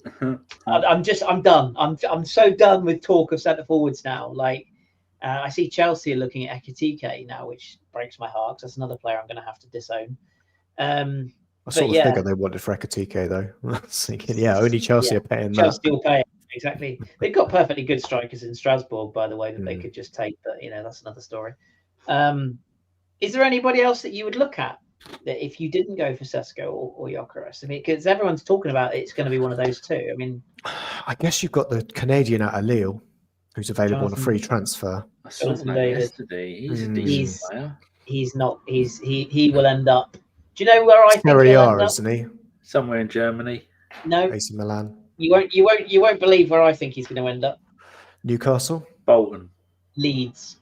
That Red Bull money. He is absolutely primed for a club like that. A club that's kind of on the up, that's got a lot of money that they can sell the project to. He's absolutely tailor-made for that club. And he would do quite well there, by the way. Red Bull Leeds. Nice. It's a matter of time. But, I mean, selling their soul. There just aren't other strikers that I would consider, really. I mean, no, Isaac because we know. Well, I also have that concern about Isak anyway. That he only missed 8 games for Newcastle, but Newcastle weren't in Europe, so they had a quite spaced out fixture. That I'd still say all game, every game. We'd want him for sure, but you have to buy a really good backup. Hence, exactly what Newcastle are doing and going after a reliable backup. But haven't we got that in Havertz? Because that would be the argument now, wouldn't it? Because you could basically you are going to rotate Havertz now, aren't you? I mean, that's. Can I ask you about why you hate Leandro Trossard, Josh? I'm intrigued. Is it just the bright? Are you looking through Brighton tinted lenses here? No, don't think so. I hated him when he was at Brighton as well. I just think he's a really good squad player. No. How do I think him? Remember Alexis's last season where we couldn't wait to get rid of him because he was a detriment to the club rather than anything good he brought was just weighted by the bad. Leandro Trossard's like a Poundland version of that for me, in the sense of I get he brings us benefit, but I don't think the cost is worth it. In terms of, he scores us some great goals, but the number of poor performances that go in with that, the number of corners that can't beat a first man. Yep. There are games where you just go, we might as well have not even brought him on. Goal we shouldn't have brought him on with us, basically. We shouldn't have included him in the squad. And I get that. That's what happens when you have a squad player. They're not going to be consistent. But it's one that I also kind of agree, though. I think I was saying it a bit tongue-in-cheek. I would sign him to a new contract, and I would sign him to that new contract they're doing in terms of no extension, more money. Yeah, so because I'd go, bear in mind who we're trying to sign right now. We're trying to sign somebody in every single one of Leandro Trossard's positions. Big money. The only way we're going to keep him quiet is by giving him a bit more money, and then that saves us the hassle of having to go and find another Leandro Trossard, or at least a player that can play all of those positions. Across the country. Yeah, so I think it's something of him going either you can stay here and you'll probably get a few you've seen. If you can basically hold on to your hamstrings for 9 months, you're probably going to start a few games. As you say, League Cup, FA Cup, you will get. You can probably argue now there's at least 6 to 8 fixtures in the league that you would class the same as early FA Cup, early League Cup games. That's not necessarily with our draws, but this season, most season we had the problem where we could not beat the teams at the top of the table. This season is the first one in Arteta's time where the teams who all finished at the bottom, we beat all of them home and away. Yeah, and if you last season did it as well, but the ones before that, it was always like we lost away at Southampton, we lost away at home to Leicester, and then we lost away at Burnley, and we drew at home to Burnley, and we drew away to Burnley, and then we've had some other teams like Where's another one? Leeds United drew 0-0 away them in his first season. So this season and last season, he seems to have sorted that out. Where you should be getting 12, 18 out of 18 for the 6 teams, the 3 teams that get relegated those 6 games, and he seems to be doing that. But someone had a really good, because this always crosses my mind when you're talking about, like, so you say about Trossard there, like, you know, just to placate him a bit, you give him a little bit of money. Like, footballers are, I was going to say footballers are not thick, most of them are, but footballers are not stupid in terms of their career path, right? When Harry Kane was at Spurs, for example, if you're a striker and you're being signed, you know full well you're not going to play, right? You know, because you know that clump of turd is going to play every game, right? But I was talking to Clang, a former Arsenal striker, the other day, right? And I was maybe allegedly J. Emmanuel Thomas. No, it was Jeremy. And I was asking him, and he made a really good point. And I said to him, like, I said, when back in your day, he obviously came through the Arsenal, like, he signed as a very young player, and he came through the youth ranks, but he had to get past a couple of average strikers, Thierry Henry, Dennis Bergkamp, in reserves, Nwaneri Kanu and Sylvain Wiltord. So not too much to get past there, right? But I said to him, I was like, what made you think that you would get, you know, what made you just not leave and go, well, fuck this, I'm never going to play. What's the point? Money. No, this is it. So I did say that to him. I said, is there an element of money and is there an element of status? Did you remind him of Aston Villa? I mean, Villa Park FA Cup semi-final where we rested everyone, played him up front, and he did fuck all. I didn't know. But what he said to me was, and I think he's right, is as a young player or as a footballer at that stage, you back yourself and you weigh up all of it. And he did say, yeah, there is, of course, an element of money and financial security because they're only humans at the end of the day. But you look at that situation, you go, right, what is going to happen in the course of a season? There are going to be injuries. There are going to be suspensions. There are going to be cup games. There will be opportunities. And the only thing you've got to decide is it's almost like you've got to get to that point where you Eddie Nketiah it, basically, right? You back yourself for so many years, and then eventually you say, look, it's not going to work. I'll move on, right? Which is what Eddie did. But to Eddie's credit, he stuck around long enough to at least get the chance. And I would argue Eddie didn't really do enough to, you know, he was given the chances and he didn't really take them, which is why we sold him. But if you're something like 138 games for there's a lot more games than you think, right? So if you're, I think it's because it's as you say, it's the 10 minutes. It's the Thierry Henry. We need to rest him for an important game. He's won us the game in the first half or first 60 minutes. Yeah, Jeremy, off you go. It's no threat here. But if you are that striker, I think back to Danny. Remember this name? I think back to like latter day George Graham, and you have like Paul Shaw on the bench. You know, like John Hartson came in as a you know, an option. He wasn't coming in as a first choice, but he made that position in the end his own. Like he was playing that front righty. Yeah. So, you know, I think and Paul Reed was another one. Paul Reed, yeah. So if you are a young striker and you are a young forward, or in our case, like a young winger, I think do you really want to sign somebody whose first question is, well, how much will I play? I think you want to sign a young player who says, well, I'll back myself. Yeah, absolutely. Okay. You know, I almost want a player who, when you go to negotiations, you use Tyler Dibbling, for example. I want a player who at those negotiations says, my idol's Bukayo Saka, I want to take his place. However realistic that is, we all know it's unlikely, but Saka did it. You know, Saka literally came in and displaced everybody, didn't he? You know, when he made his debut, he was wearing number 77, for Christ's sake. And within a season, our team was built around him. Yeah.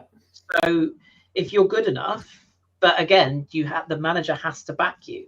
And this is where I slightly worry about the Max Dowman thing.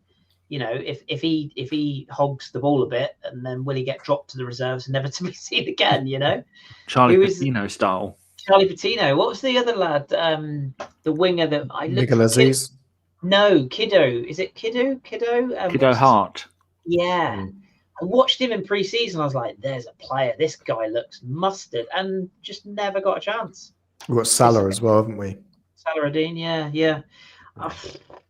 So this is why we don't work for the club, because I wouldn't want that decision. But because we care.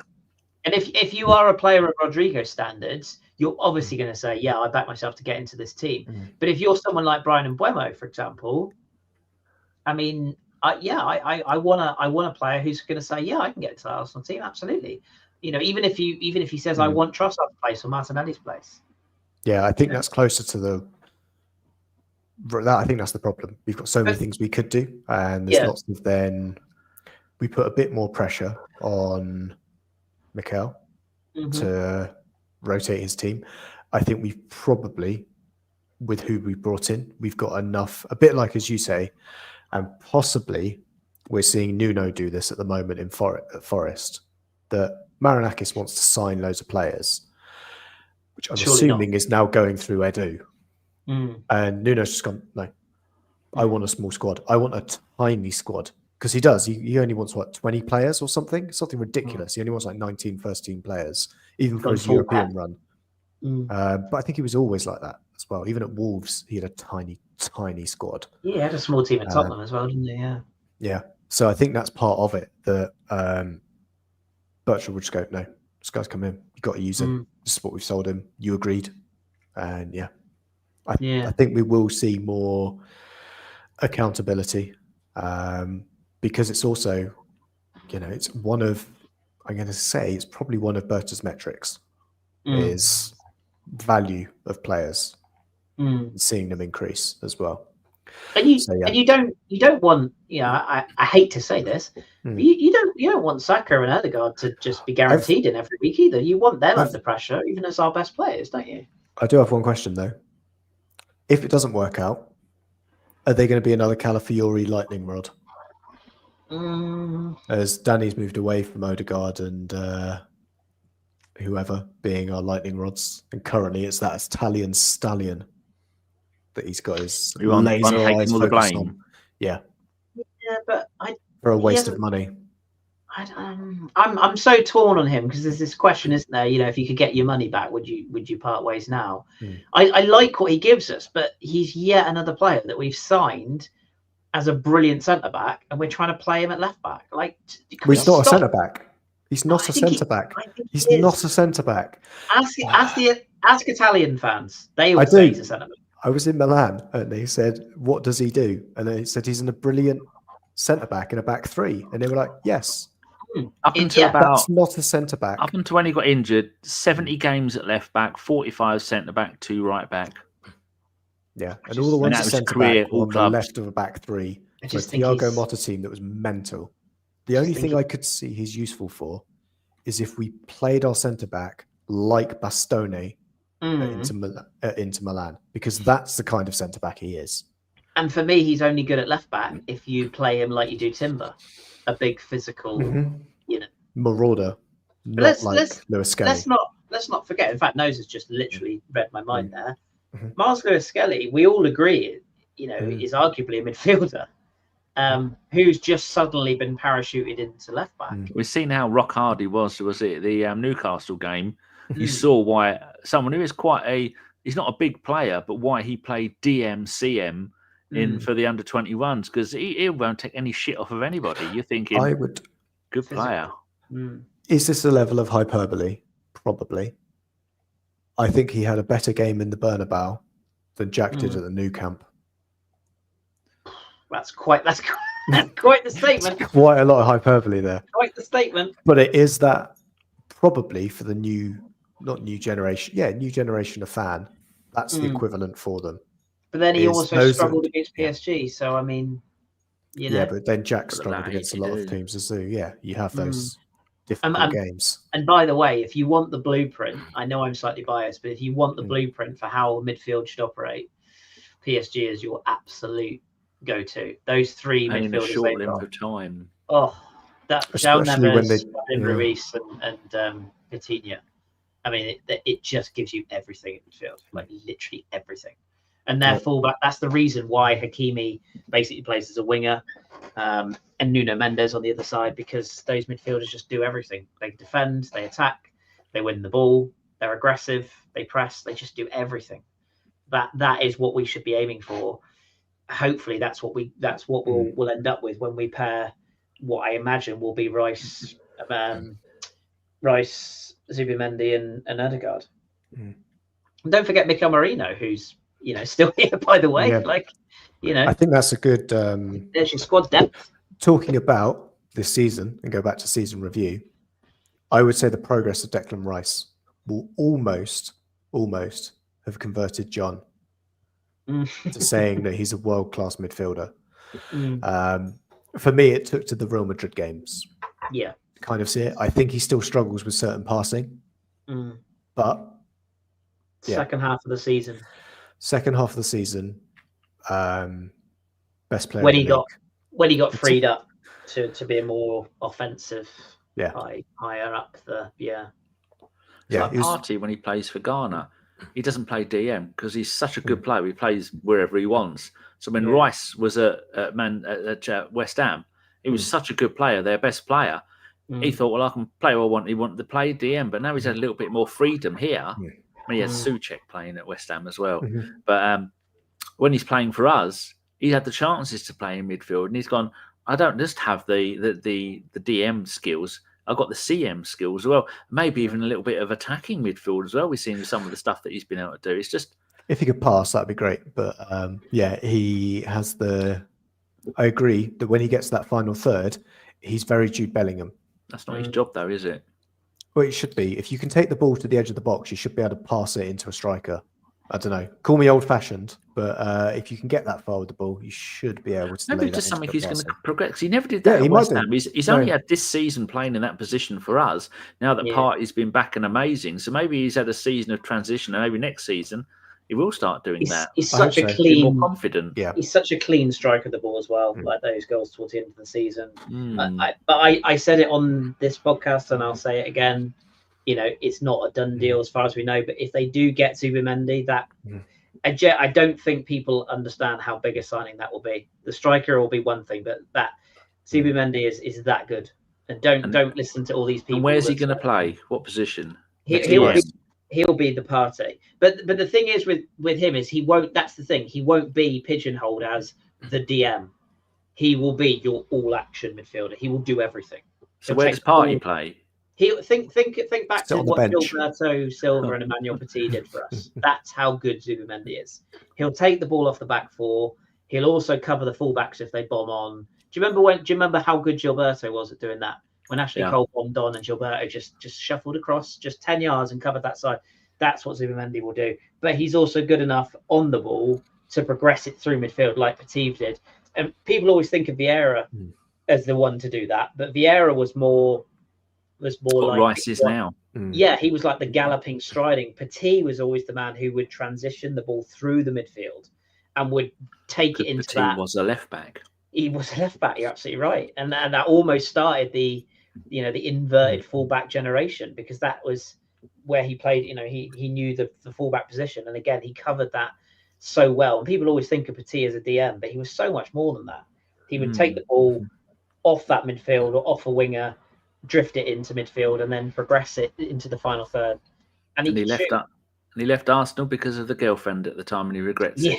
Yes, he does. Yeah. Silly boy. And if you remember when he played at Chelsea, he was much more offensive at Chelsea than he was when he played for us. Isn't that because they had Makalele at that time? Which will probably do that, to be fair, because he was quite good. Yeah. But it's very difficult to oust a player who has a position named after them. Yeah, exactly. That said position. Yeah, exactly. It is indeed. We've got some questions to ask Josh. So just to let you know, we've got about 7 at the moment. Ooh. Wow. You want to allow that for the rest of the show? Feels like now's a good time because we have been waffling for an hour and a half. We have been waffling about transfers, so I'm sure all of these questions will be back. So Danny, do you want to ask these questions? Okay. I will do. Right, Matt's got one here. It says, Chris, what would the plan be for next season in midfield if Zubimendi signs? Where do they all fit in? I think we've literally just answered that, haven't we? For me, I'm still not sure though. You can't sign Partey to a new deal and then tell him you're staying on the bench and the new boy's taking his position. I think it's something like that. Well, no, because I think what you do is you say to Partey and indeed Mikel Merino that Zubimendi is coming in He's going to take some time to transition, right? Thing is, with Merino, he'd already played in the Premier League for Newcastle all those years ago. He knew a bit about it. Partey's been here long enough to know his role. It will take Zubimendi some time to transition. So you need Partey and Merino ideally to help him settle in.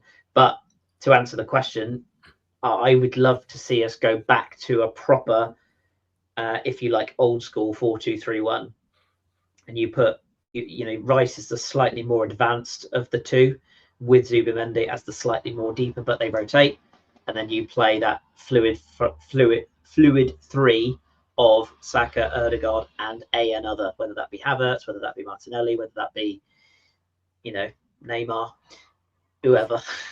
I joke, of course, but whoever the another winger might be, and then you play the striker. That's what I'd like to see us do. Fair enough. Josh, you've got a question from formerly Noza and also a similar one from Trav, basically saying that if what trophy would be sufficient for Arteta to stick around next season, or does it have to be the Premier League, Champions League?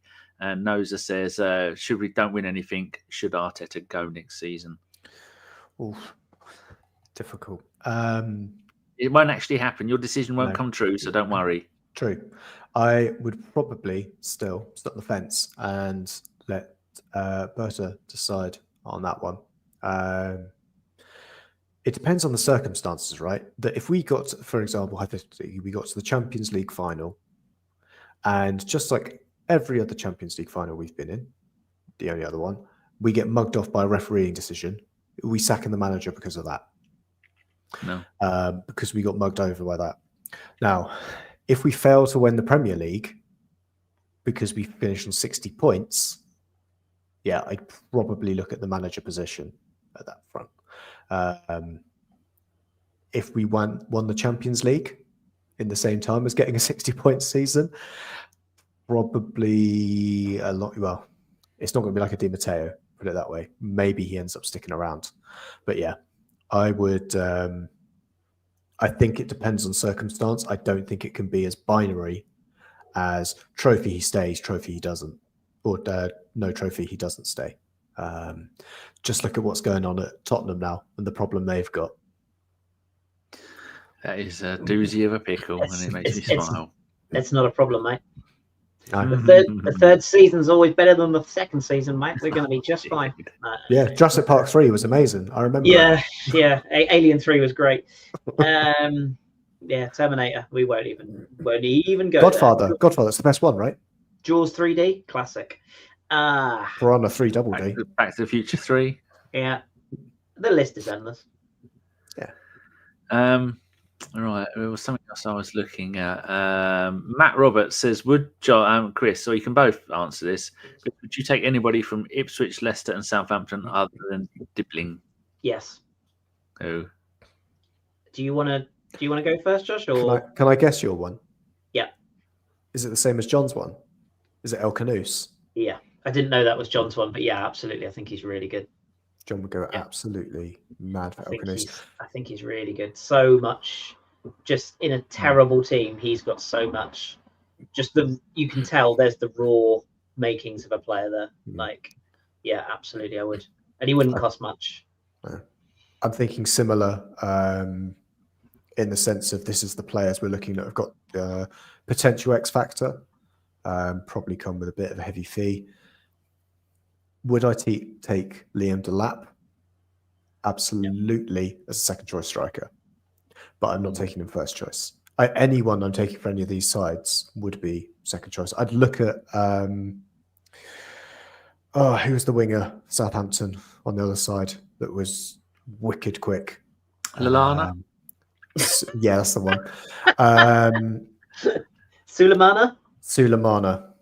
Yeah. Yeah, he's flattered to receive since he left. Yeah, he's very, very quick. And I think that might be all he's got. But yeah, there's a player in there, but it's going to take a lot of unlocking. Do you know he'd be brilliant under someone like Liam Rosenior? Send him back to France, he'd be brilliant at Strasbourg. But yeah. So that's probably what I'd look at. Otherwise, there's nothing in there. That they're all basically championship sides. There wasn't too much investment done on any of them. other than Ipswich, which basically they went to convert their League One side with Premier League money into a Championship side. Knowing that they're going to cash in because D-Lap was obviously going to work out. Could take Aaron Ramsdale back, I suppose, couldn't you? That'd be good banter. He's going to be very West Ham, isn't he? Waiting for that one to go through. Man United is the talk, isn't it, at the moment? Which is it? Yeah, Villa as well. In the Championship, she might as well just stay. I could see Villa now that Villa would make sense. Emmy's going. West Ham as well. Villa are trying to hijack our move for Garcia, aren't they? So because Garcia wants to play. Barcelona. No. Yeah, well, Barcelona don't want it. Yeah, Barcelona are offering to buy him and loan him back, but Espanyol are not keen because of reasons. But yeah, there's no other players. I mean, I know this sounds absolutely mental, and I joked about it on Twitter the other day, but I mean, Jamie Vardy would be funny for a season just as a backup. I mean, that would be top banter, wouldn't it? I mean, that would be. And I am slightly joking there, but yeah, I think El Kanous is the obvious one. Delap for me is. I don't want to be like all highbrow, but I think he's just a bit of a cut below Arsenal level. Personally. He's a Man United. He's a throwback striker. I think that's his thing. Yeah. He's not. It's why he's not at Man City. We'll put it that way. He's not quite Pep.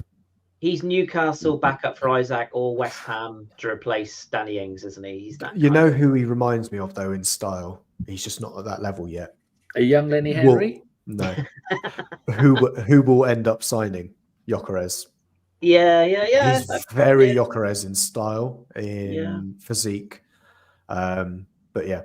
I just worry about signing any players that, especially goal scorers for relegated teams, because they literally haven't scored enough goals. Like whereas someone like El Kanous, well, he'd be our top scorer this season. I mean, Danny would be our top goal scorer this season if we played him. I think someone said that's the first time we've had a top goal scorer in the league with less than 10 goals since the 1920s. I think it's 100 years. It was 100 years since we had 25 then. And we've had Chris Kiwior and we've had some absolute shit. Glenn Helder and et al. Yeah, so we also had a lot longer seasons as well. Yeah, true. Yeah. What did you play this season? Was it 58 games? We're talking about league games though, so it's 38. We're talking rather than the 42 league game season or 48. Or actually, how many games have those goals come in? Right, Havertz. How many games has he actually played? 20, maybe. He's same for Saka. Yeah, Havertz has low key had a very good season. If you take the injury out, he's actually had a really good season. Well, I put his stats in a WhatsApp group the other day, didn't I? All 3 clubs that he's played at, and he's played more as a striker with us and had more goals per game with us than he has with any of those other fuckers. I mean, I am president of the Kai Havertz fan club, but I think I like him when it works, but it doesn't. So often it doesn't work.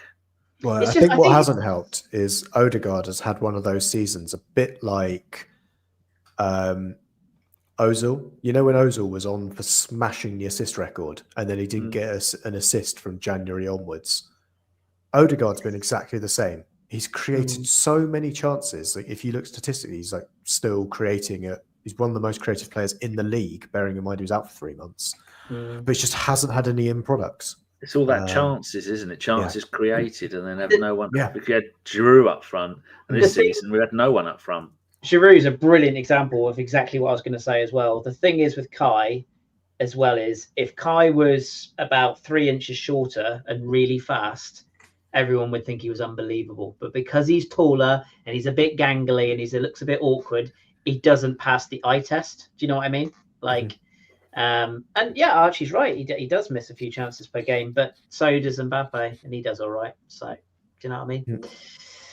You know, so yeah, I think Kai doesn't pass the eye test necessarily, but what he gives us in terms of, I mean, Mikel loves him, but what he does in terms of movement, hold up play, even in that game with Newcastle when he came on at the end of the season, and he was just a massive pain in the arse for 20 minutes. He had Newcastle on fucking strings, and you need that because teams are going to play like Newcastle, anti-football sometimes. And you need a player who can actually front up Dan Burn and go, "You're shit, mate."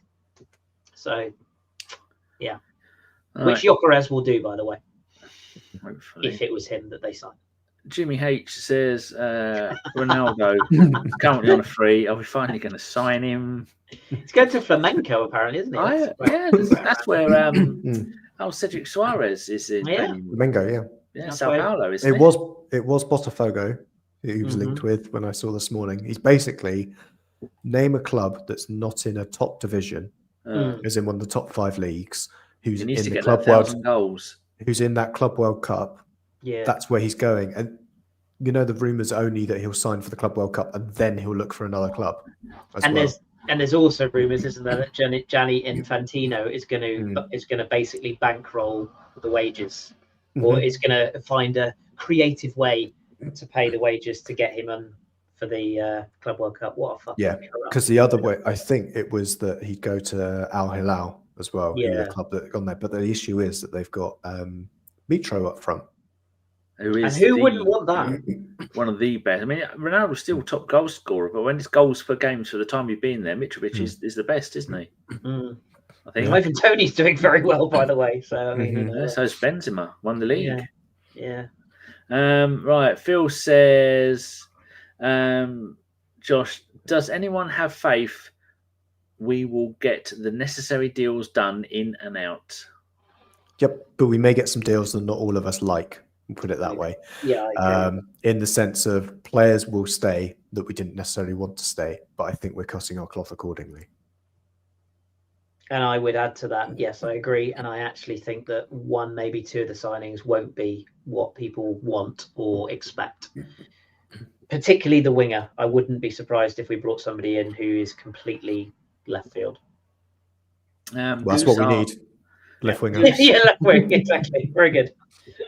Chris asks which striker are the ones linked to. I think we've hit like season we've all agreed on Goalkeepers, although I think either of them will do.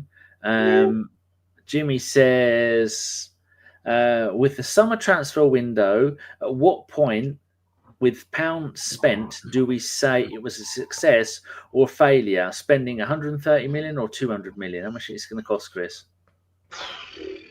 To get all the business done this summer?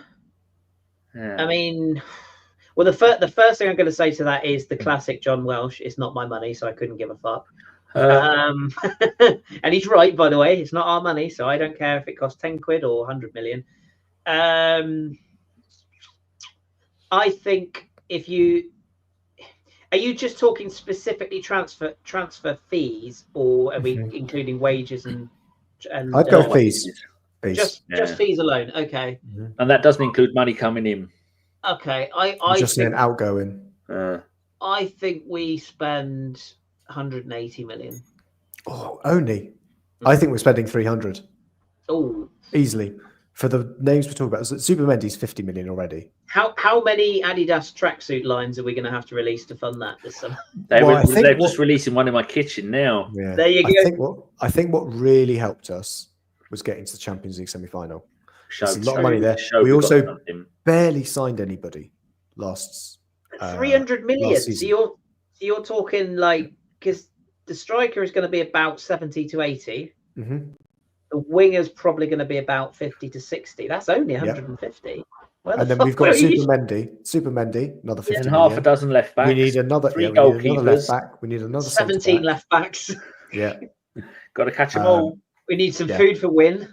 And then I think we get, and then we'll have some outgoings as well. We've got plenty of outgoings. I mean, I'm not against it. I'm just gonna say I'm not against your idea of spending the money. I don't want you to be in charge of my mortgage, but Hey, my mortgage is fine. Leave me alone. I'm absolutely okay with 300 million, but I would be surprised if we spent that much. I think that it might, because we've got so many big players going out money-wise, which is why I think Partey might have to go and Zinchenko might have to go, and maybe even, agree a deal with Jesus so he can leave in the January window. Because you forget about Jesus. Yeah, he's those between them are on what? He's a high earner. Well, we're only talking about wages, but wages will be fine as well. I think we've got enough headroom. You've got enough FFP. Yeah, and that's why I think we'll do a lot of signing of. That's why I think we're going to hold on to a lot of players as well. It depends what player you sign as well, because so Rodrigo, just as an example, we know that he's going to command a really high wage, right? But if Villa is a great case study, right? So Villa basically could be fucked this summer based on that Champions League situation. They could be fucked, not are, but could be. And if they suddenly have to sell someone like Rodgers, you aren't going to pay huge wages, but because of the English tax, you're going to pay through the nose for his transfer fee. So if you're spreading, whereas if you sign a player from overseas, you can spread the costs, can't you? You can incentivize it, the Chelsea approach. Whereas if you're signing from an English club, i.e. Rice, West Ham, English clubs want the money up front. So but I think it's just as Des is saying, though, that accounting wise, 300 million, for example, all on 5-year deals. That's then just going to be 60 million. That's it. That's the only outgoing 60 million in transfer fees. So it's fine. We account for it over the length of the contract. We don't pay it out necessarily over the length of the contract, so it's fine. The scenes when we sign Grealish for 200 million are going to be incredible. Oh yeah, definitely. I'm fascinated where he's going to end up, by the way, but that's another story. He's got Chelsea written all over him. Dele A, who I hope it isn't Dele Alli. I mean, what he played one. He came on for one game for Como this season, got sent off. I mean, amazing. Dele A says, Josh, since we need to bring in quite a few players, I feel we need 1 or 2 big player sales. Who do you think could go? I don't think we'll see any. Well, a bit of like Chris would say, Kiwior is probably now seen as a big asset. Yeah, a big asset. We'll get he bucked the trend in January and didn't hand in a transfer request like he's done every other window to say I want to go back to Serie A. There is an opportunity, I guess, because there's a lot of changing going on in Serie A this window or this summer. I mean, everybody wants to win the league, right? Juventus, isn't he? Yeah, Conte's going to Juventus. Allegri's going to Napoli. AC Milan need a new manager. They want Allegri back. So they're trying to quickly get rid of Conte Sal. Spalletti's still not got a job, has he? Or is he in Saudi? I think he was in Saudi. Who's the one who won it with Napoli 2 years ago? Spalletti. Spalletti, yeah. Oh, no, wait, he's in the national team. What am I national doing? team, of course he is, yeah. The national team. Mancini went to Saudi and left. Mancini, yes, Mancini. Yeah. The Rudy Garcia effect, yeah. Yes. So, yeah. Oh,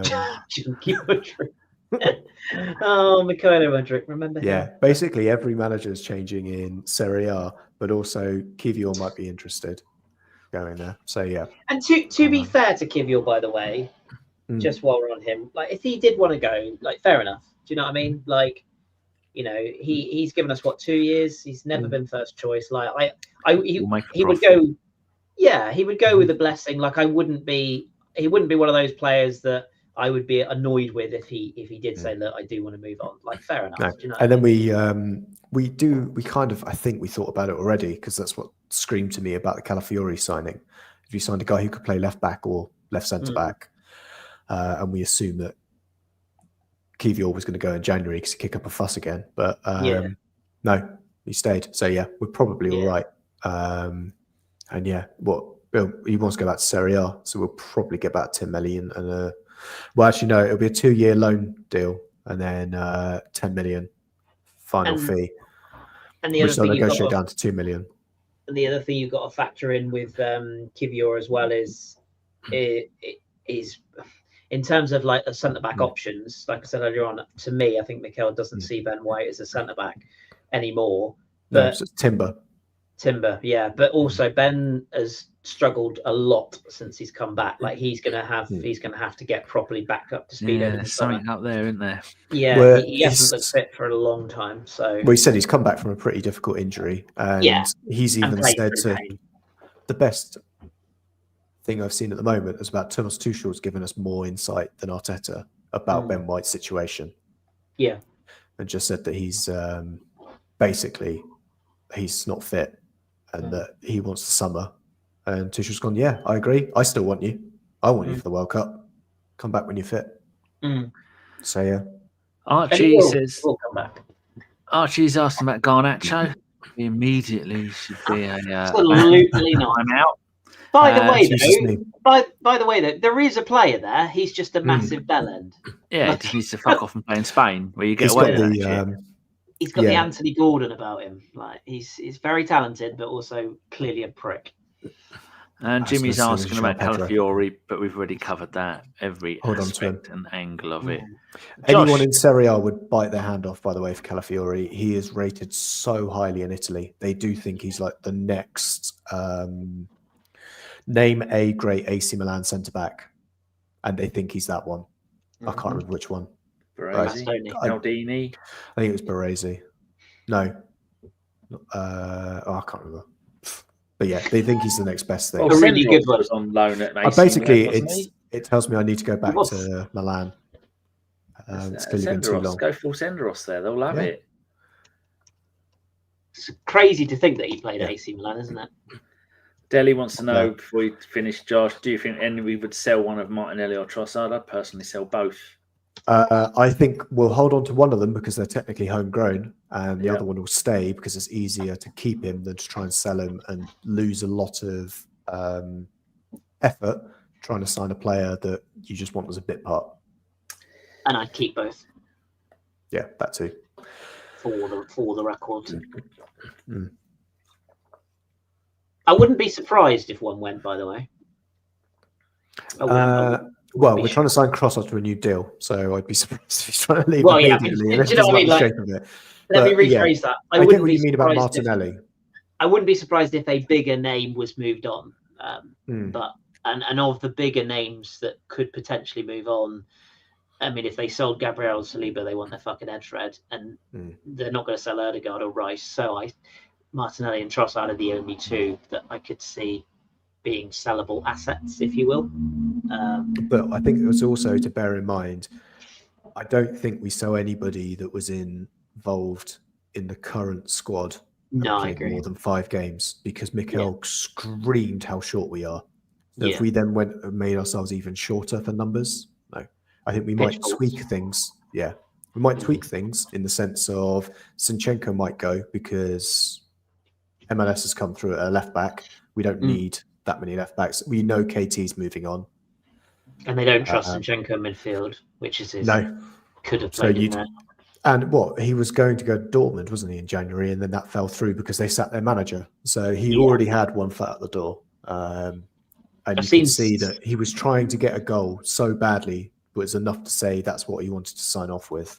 There's teams in yeah. Italy looking at him apparently, and also Marseille sniffing around him as well apparently. So yeah, which should I make don't sense. think he's got the history to be a Marseille player in their current squad, does he? As in, he's not a massive cunt or abuser or Yes, alleged abuser or alleged rapist, etc. No, I don't believe he does. So. or Neil All the Maupay, best words. Or Neil Maupay, or a massive cunt. or Neil Maupay. There goes the R rating. Yeah, Marseille love do him. have quite the squad of shit houses currently. If you don't know, just have a quick Google. Just Google any of their players. Any Marseille. There's quite a Any few of them. Marseille player. There's quite a few of them who have questionable past. Let's say that much. Yeah. Is That's Valbuena it, coming Josh. back This in a is- capacity? Sorry, is that it? Is that all the questions? That is all the questions, and that is the end of our 12th fucking season. I thought you were going to say that's the end. Full stop. That's the end. Yeah. It's all over. Well, Way to go. Shut it We down. don't make any money anymore. We're using the poverty spec version of this because they put the price up from 50 quid a year to 200 quid a year, and I'm not fucking paying it. In July, our SoundCloud runs out, and I'm not paying 90 quid for that, so it will no longer be on iTunes. So you make the most of this while you've got it. Also on SoundCloud, it would only let you listen back to the last 3 or 4 shows forever. Is So that the true? last 4, we That's better it. make them good. That's all it. you're going to be able to listen to. Are we? Can we go? What else can we go on? I use what's the one I use? SoundCloud hosts it. Hosts the Yeah. that all the others take it from. Oh, I Yeah, so there'll be see. nothing to take. And I mean, I've tried using archive.org, but it's just been a twat. My podcast player I'm using now is one called Podbean because they took away Apple Podcasts closed and it ruined my life because it's the only one I What's used. wrong with Spotify? What? It's brilliant. Apple It's Podcast not. still runs. Is that what you're talking Does it? about? Yeah, I've got Apple Podcasts. Ah. He's been mugged off. No, they said no Google Podcast. Sorry, not Apple Podcast. Sorry, Google. There you go. Yeah, Google Podcast. I was going to ask when you got an iPhone as well, because No. that's the other thing. I did wonder why it was getting a bit Got colder. his little in hell. shuffle. Yeah, Google Podcast shut down, and yeah, that went. I used to like Acast. They were good. Acast was good. Yeah, I don't like Spotify at all. I don't like the layout. Oh god, it's shit. But that's the only one I use now. So I watch the podcast in bed. Just while we're on the subject, Spotify Shuffle is the worst creation known to man. It doesn't shuffle. It plays the same fucking 7 songs on repeat. I don't only listen to. Is that because they've changed the shuffle algorithm? It's fucking terrible, honestly. I know someone at Spotify, so maybe I'll ask them about what they've done to the algorithm. Barcelona have ruined it. Maybe. Jimmy says, "Will we get more podcasts next year? More than what? That's the question. More than one. What was the number? Will there be more Arsenal podcasts created this year? They're all dying off. Of course there will. No, While there is so. Patreon and what's the other one? While there is money to be made, podcasts will be created. Absolutely. We won't be one of them because we don't do money. We don't do monetization. But yeah, I'm sure there will be. In fact, Collins, the dirty reprobate, is part of Charles Watts's Patreon one. Is he? Is he? Yeah, he is. We still get our 10%. He does a show with Charles and Sam Dean on Charles's Patreon. Collins, he's changed. He's like, he's like George Graham with the backhanded envelopes. He's got to keep up his golf club membership. Yeah, and feed the dog. So yeah, no, I think between us, surely we can cobble together a podcast a week. But maybe we just do them like sporadically, like this, where we don't like. We can't even manage sporadically, let alone unsporadically. Well, I mean, but it doesn't get more sporadic than sporadically. I mean, I've done back to back. This is 2 in a month for me, so I mean that's. Yeah, they were 3 weeks apart. Josh's last one was 2 months ago. Now he's moved to another room in Femi's mansion. He's gone into the cellar. Surely we can. Yeah, it must have been because I haven't done a podcast in this house. I own a desk. We'll have to scout for new talent. That's what we'll have to do. We'll have to do like a talent show. Yeah. Find people who can string more than one sentence together and throw them on. Or we get Ellis back. Or Ellis. I mean, if we really are going to scrape the barrel, worst comes to worst. Hey, there's a summer and he's got a garden room that needs finishing off. So if that doesn't scream, that's what's getting done. Yeah. But otherwise, Mrs. Ellis is very good looking, so someone's bound to steal her off him sooner or later. Then he'll be available free. Again. It'll be sad, but it'll be free. Femi's got his new setup, and Carl is always a good when he's. I mean, I know he works long hours now. Carl tonight is at Jamaica, Trinidad and Tobago football match. Is he? What, playing or? I wouldn't be surprised. And neither of them are any fucking good. He's up top. No, he'd be the goalkeeper. He's 6'9". Will he is a big lad, to be fair. Having met him in person. I've met him. We will. I mean, ultimately, who is it asked us that? Was it Jimmy asked us that question? Ultimately, Jimmy, it comes down to how good Arsenal are. Yeah, we're shit. If we're shit again, then I can't be asked to talk about that crap all over. If we're all right, then we'll talk about it. If we're shit, then no, we can't be bothered. Oh, there's Dora. Dora. It'll be an Aston Villa podcast or some other team. Oh no, please! I don't want to talk about Emery season again. Not again. Just with all his. I did think that was funny. Is listening to the Aston Villa guy. Well, the Athletic and the Aston Villa correspondent saying that Villa were the only team to beat PSG or English team to beat PSG in the Champions League. Completely forgetting we beat them first. 1-0. 1-0. 2-0. 2-0. But the other thing was him going, I have noticed that whenever Villa are in a big game, they seem to fall apart. And we're like, welcome to the entire Emery era at Arsenal. This is what happens. We so happen to have bigger games. That's what happens. This is what happens. He's all right when he has a few big games. Give him many big games. To be fair, though, they did get royally fist fucked on the last day. I mean, that was. Is that before or after their goalkeeper punched Hoyland in the face? Obviously, that was the first error, but in terms of that decision, in fact, I think the goal was before. Was it? I think it was before. No, it was after. Wasn't second it? half. Then United scored first. They were already down to 10 men, and Yeah, but I mean, yeah, Yeah. but we were, and that's the question, Jimmy. We'll do our best, mate. We'll try and be here once a month or something like that. Mhm. Thank God we don't have to do live shows anymore. Can you imagine? Jesus, Oh, H. What? I'm bringing it back. No, you're bloody right. Fucking This nearly show's killed live. me. They're all No, live you're shows. Perhaps we need to be more like Post-game. that. We need to be more like the kids and like shouting at stuff and screaming at the TV and calling everybody blood and fam and everything. Is that still a thing? Do kids still do I that? watch a bloke called Spanian who he's Australian, travels the world. Cuz, fam, blood, cuz, fat mate, you're fucking in your late 40s. I got Please one you'll behave. like. I got one you'll like if you Who's don't that? watch it. In fact, Josh will like this as well because he's a foodie. There's a lovely chap who I've recently just found his videos. He's called Gary Eats. Gary Eats. I Gary don't want Eats. people eating. He's just a lovely middle-aged guy who He sounds fat films. to me. Well, he's a bit of a portly lad, but he just goes around the country filming, and he does it with his son. His son films, and he just goes to restaurants, and he's the most wholesome, genuinely likable bloke ever. And I love his videos. So yeah, there you go. Free plug for Gary Eats. There you are. If you like your food. I don't know him. I like the guy that Rate My Takeaway, who brings his own table. He features on Gary Eats. They're friends. Him and Greeno as well. They're all good friends. So there I you like go. that one. But then Oh, J-Rob's turned up. There he Oh. is. See J-Rob knows. Let's give it a go. That's his famous catchphrase. Yeah. So he comes out and he's like, as always, let's give it a go. Yeah, he's lovely. Anyway. That Jimmy's been watching him. He is quite camp. You're right, Jimmy. He is quite camp. I don't think he bats for that team. I think he's just a wholesome Englishman. Anyway, that's all I had to say. Yes, he was pissed at Harrods fish and chips, and he's not a big fan of Rick Stein either. Oh. Anyway, shall we? I love Rick Steinstein. He's wonderful. Yeah, he likes him. He was just very disappointed with one of his restaurants. He thought it was a bit overpriced. That's the way they go, isn't it? Come to the White Hart in Godmanchester. Really nice food. Free food poisoning all round. No. That's why you look so thin, Danny. Huh? You're not meant to shit 3 times a day.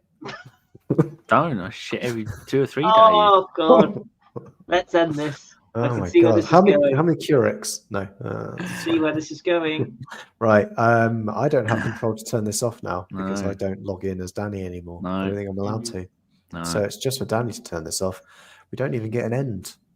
So We will be back. I will for just next remind season. people that if they see a pork pie, they've got to snaffle them right up, get a load of brown sauce on them. No brown sauce. Just lovely. No. And you've heard it here first, Danny. I'm committing to this. Yeah, bullshit. Whatever you're going to say next is bullshit. When we make a signing of significance, Yeah. so not like Win the Dogs, like toy maker or something. When we make a signing of significance, I will come on and chat to you about it. Oh, I'm actually doing a podcast next midweek at midnight here, midnight with Stan from Canada, and I'm going to see if Mr. Hertz is available as well. Just have a Excellent. chat with them about it. So that will be in the next one. There you go then. So, There's right. Josh, end this shit. I tried to, and then Chris kept talking. Sorry. Yeah, I've not even mentioned who we are. We've just done a podcast and we haven't even said who we are. Bloody hell. We were a Bergkamp Wonderland. Next season, who knows? Good night. Bye-bye. Turn this shit off. Okay, let's.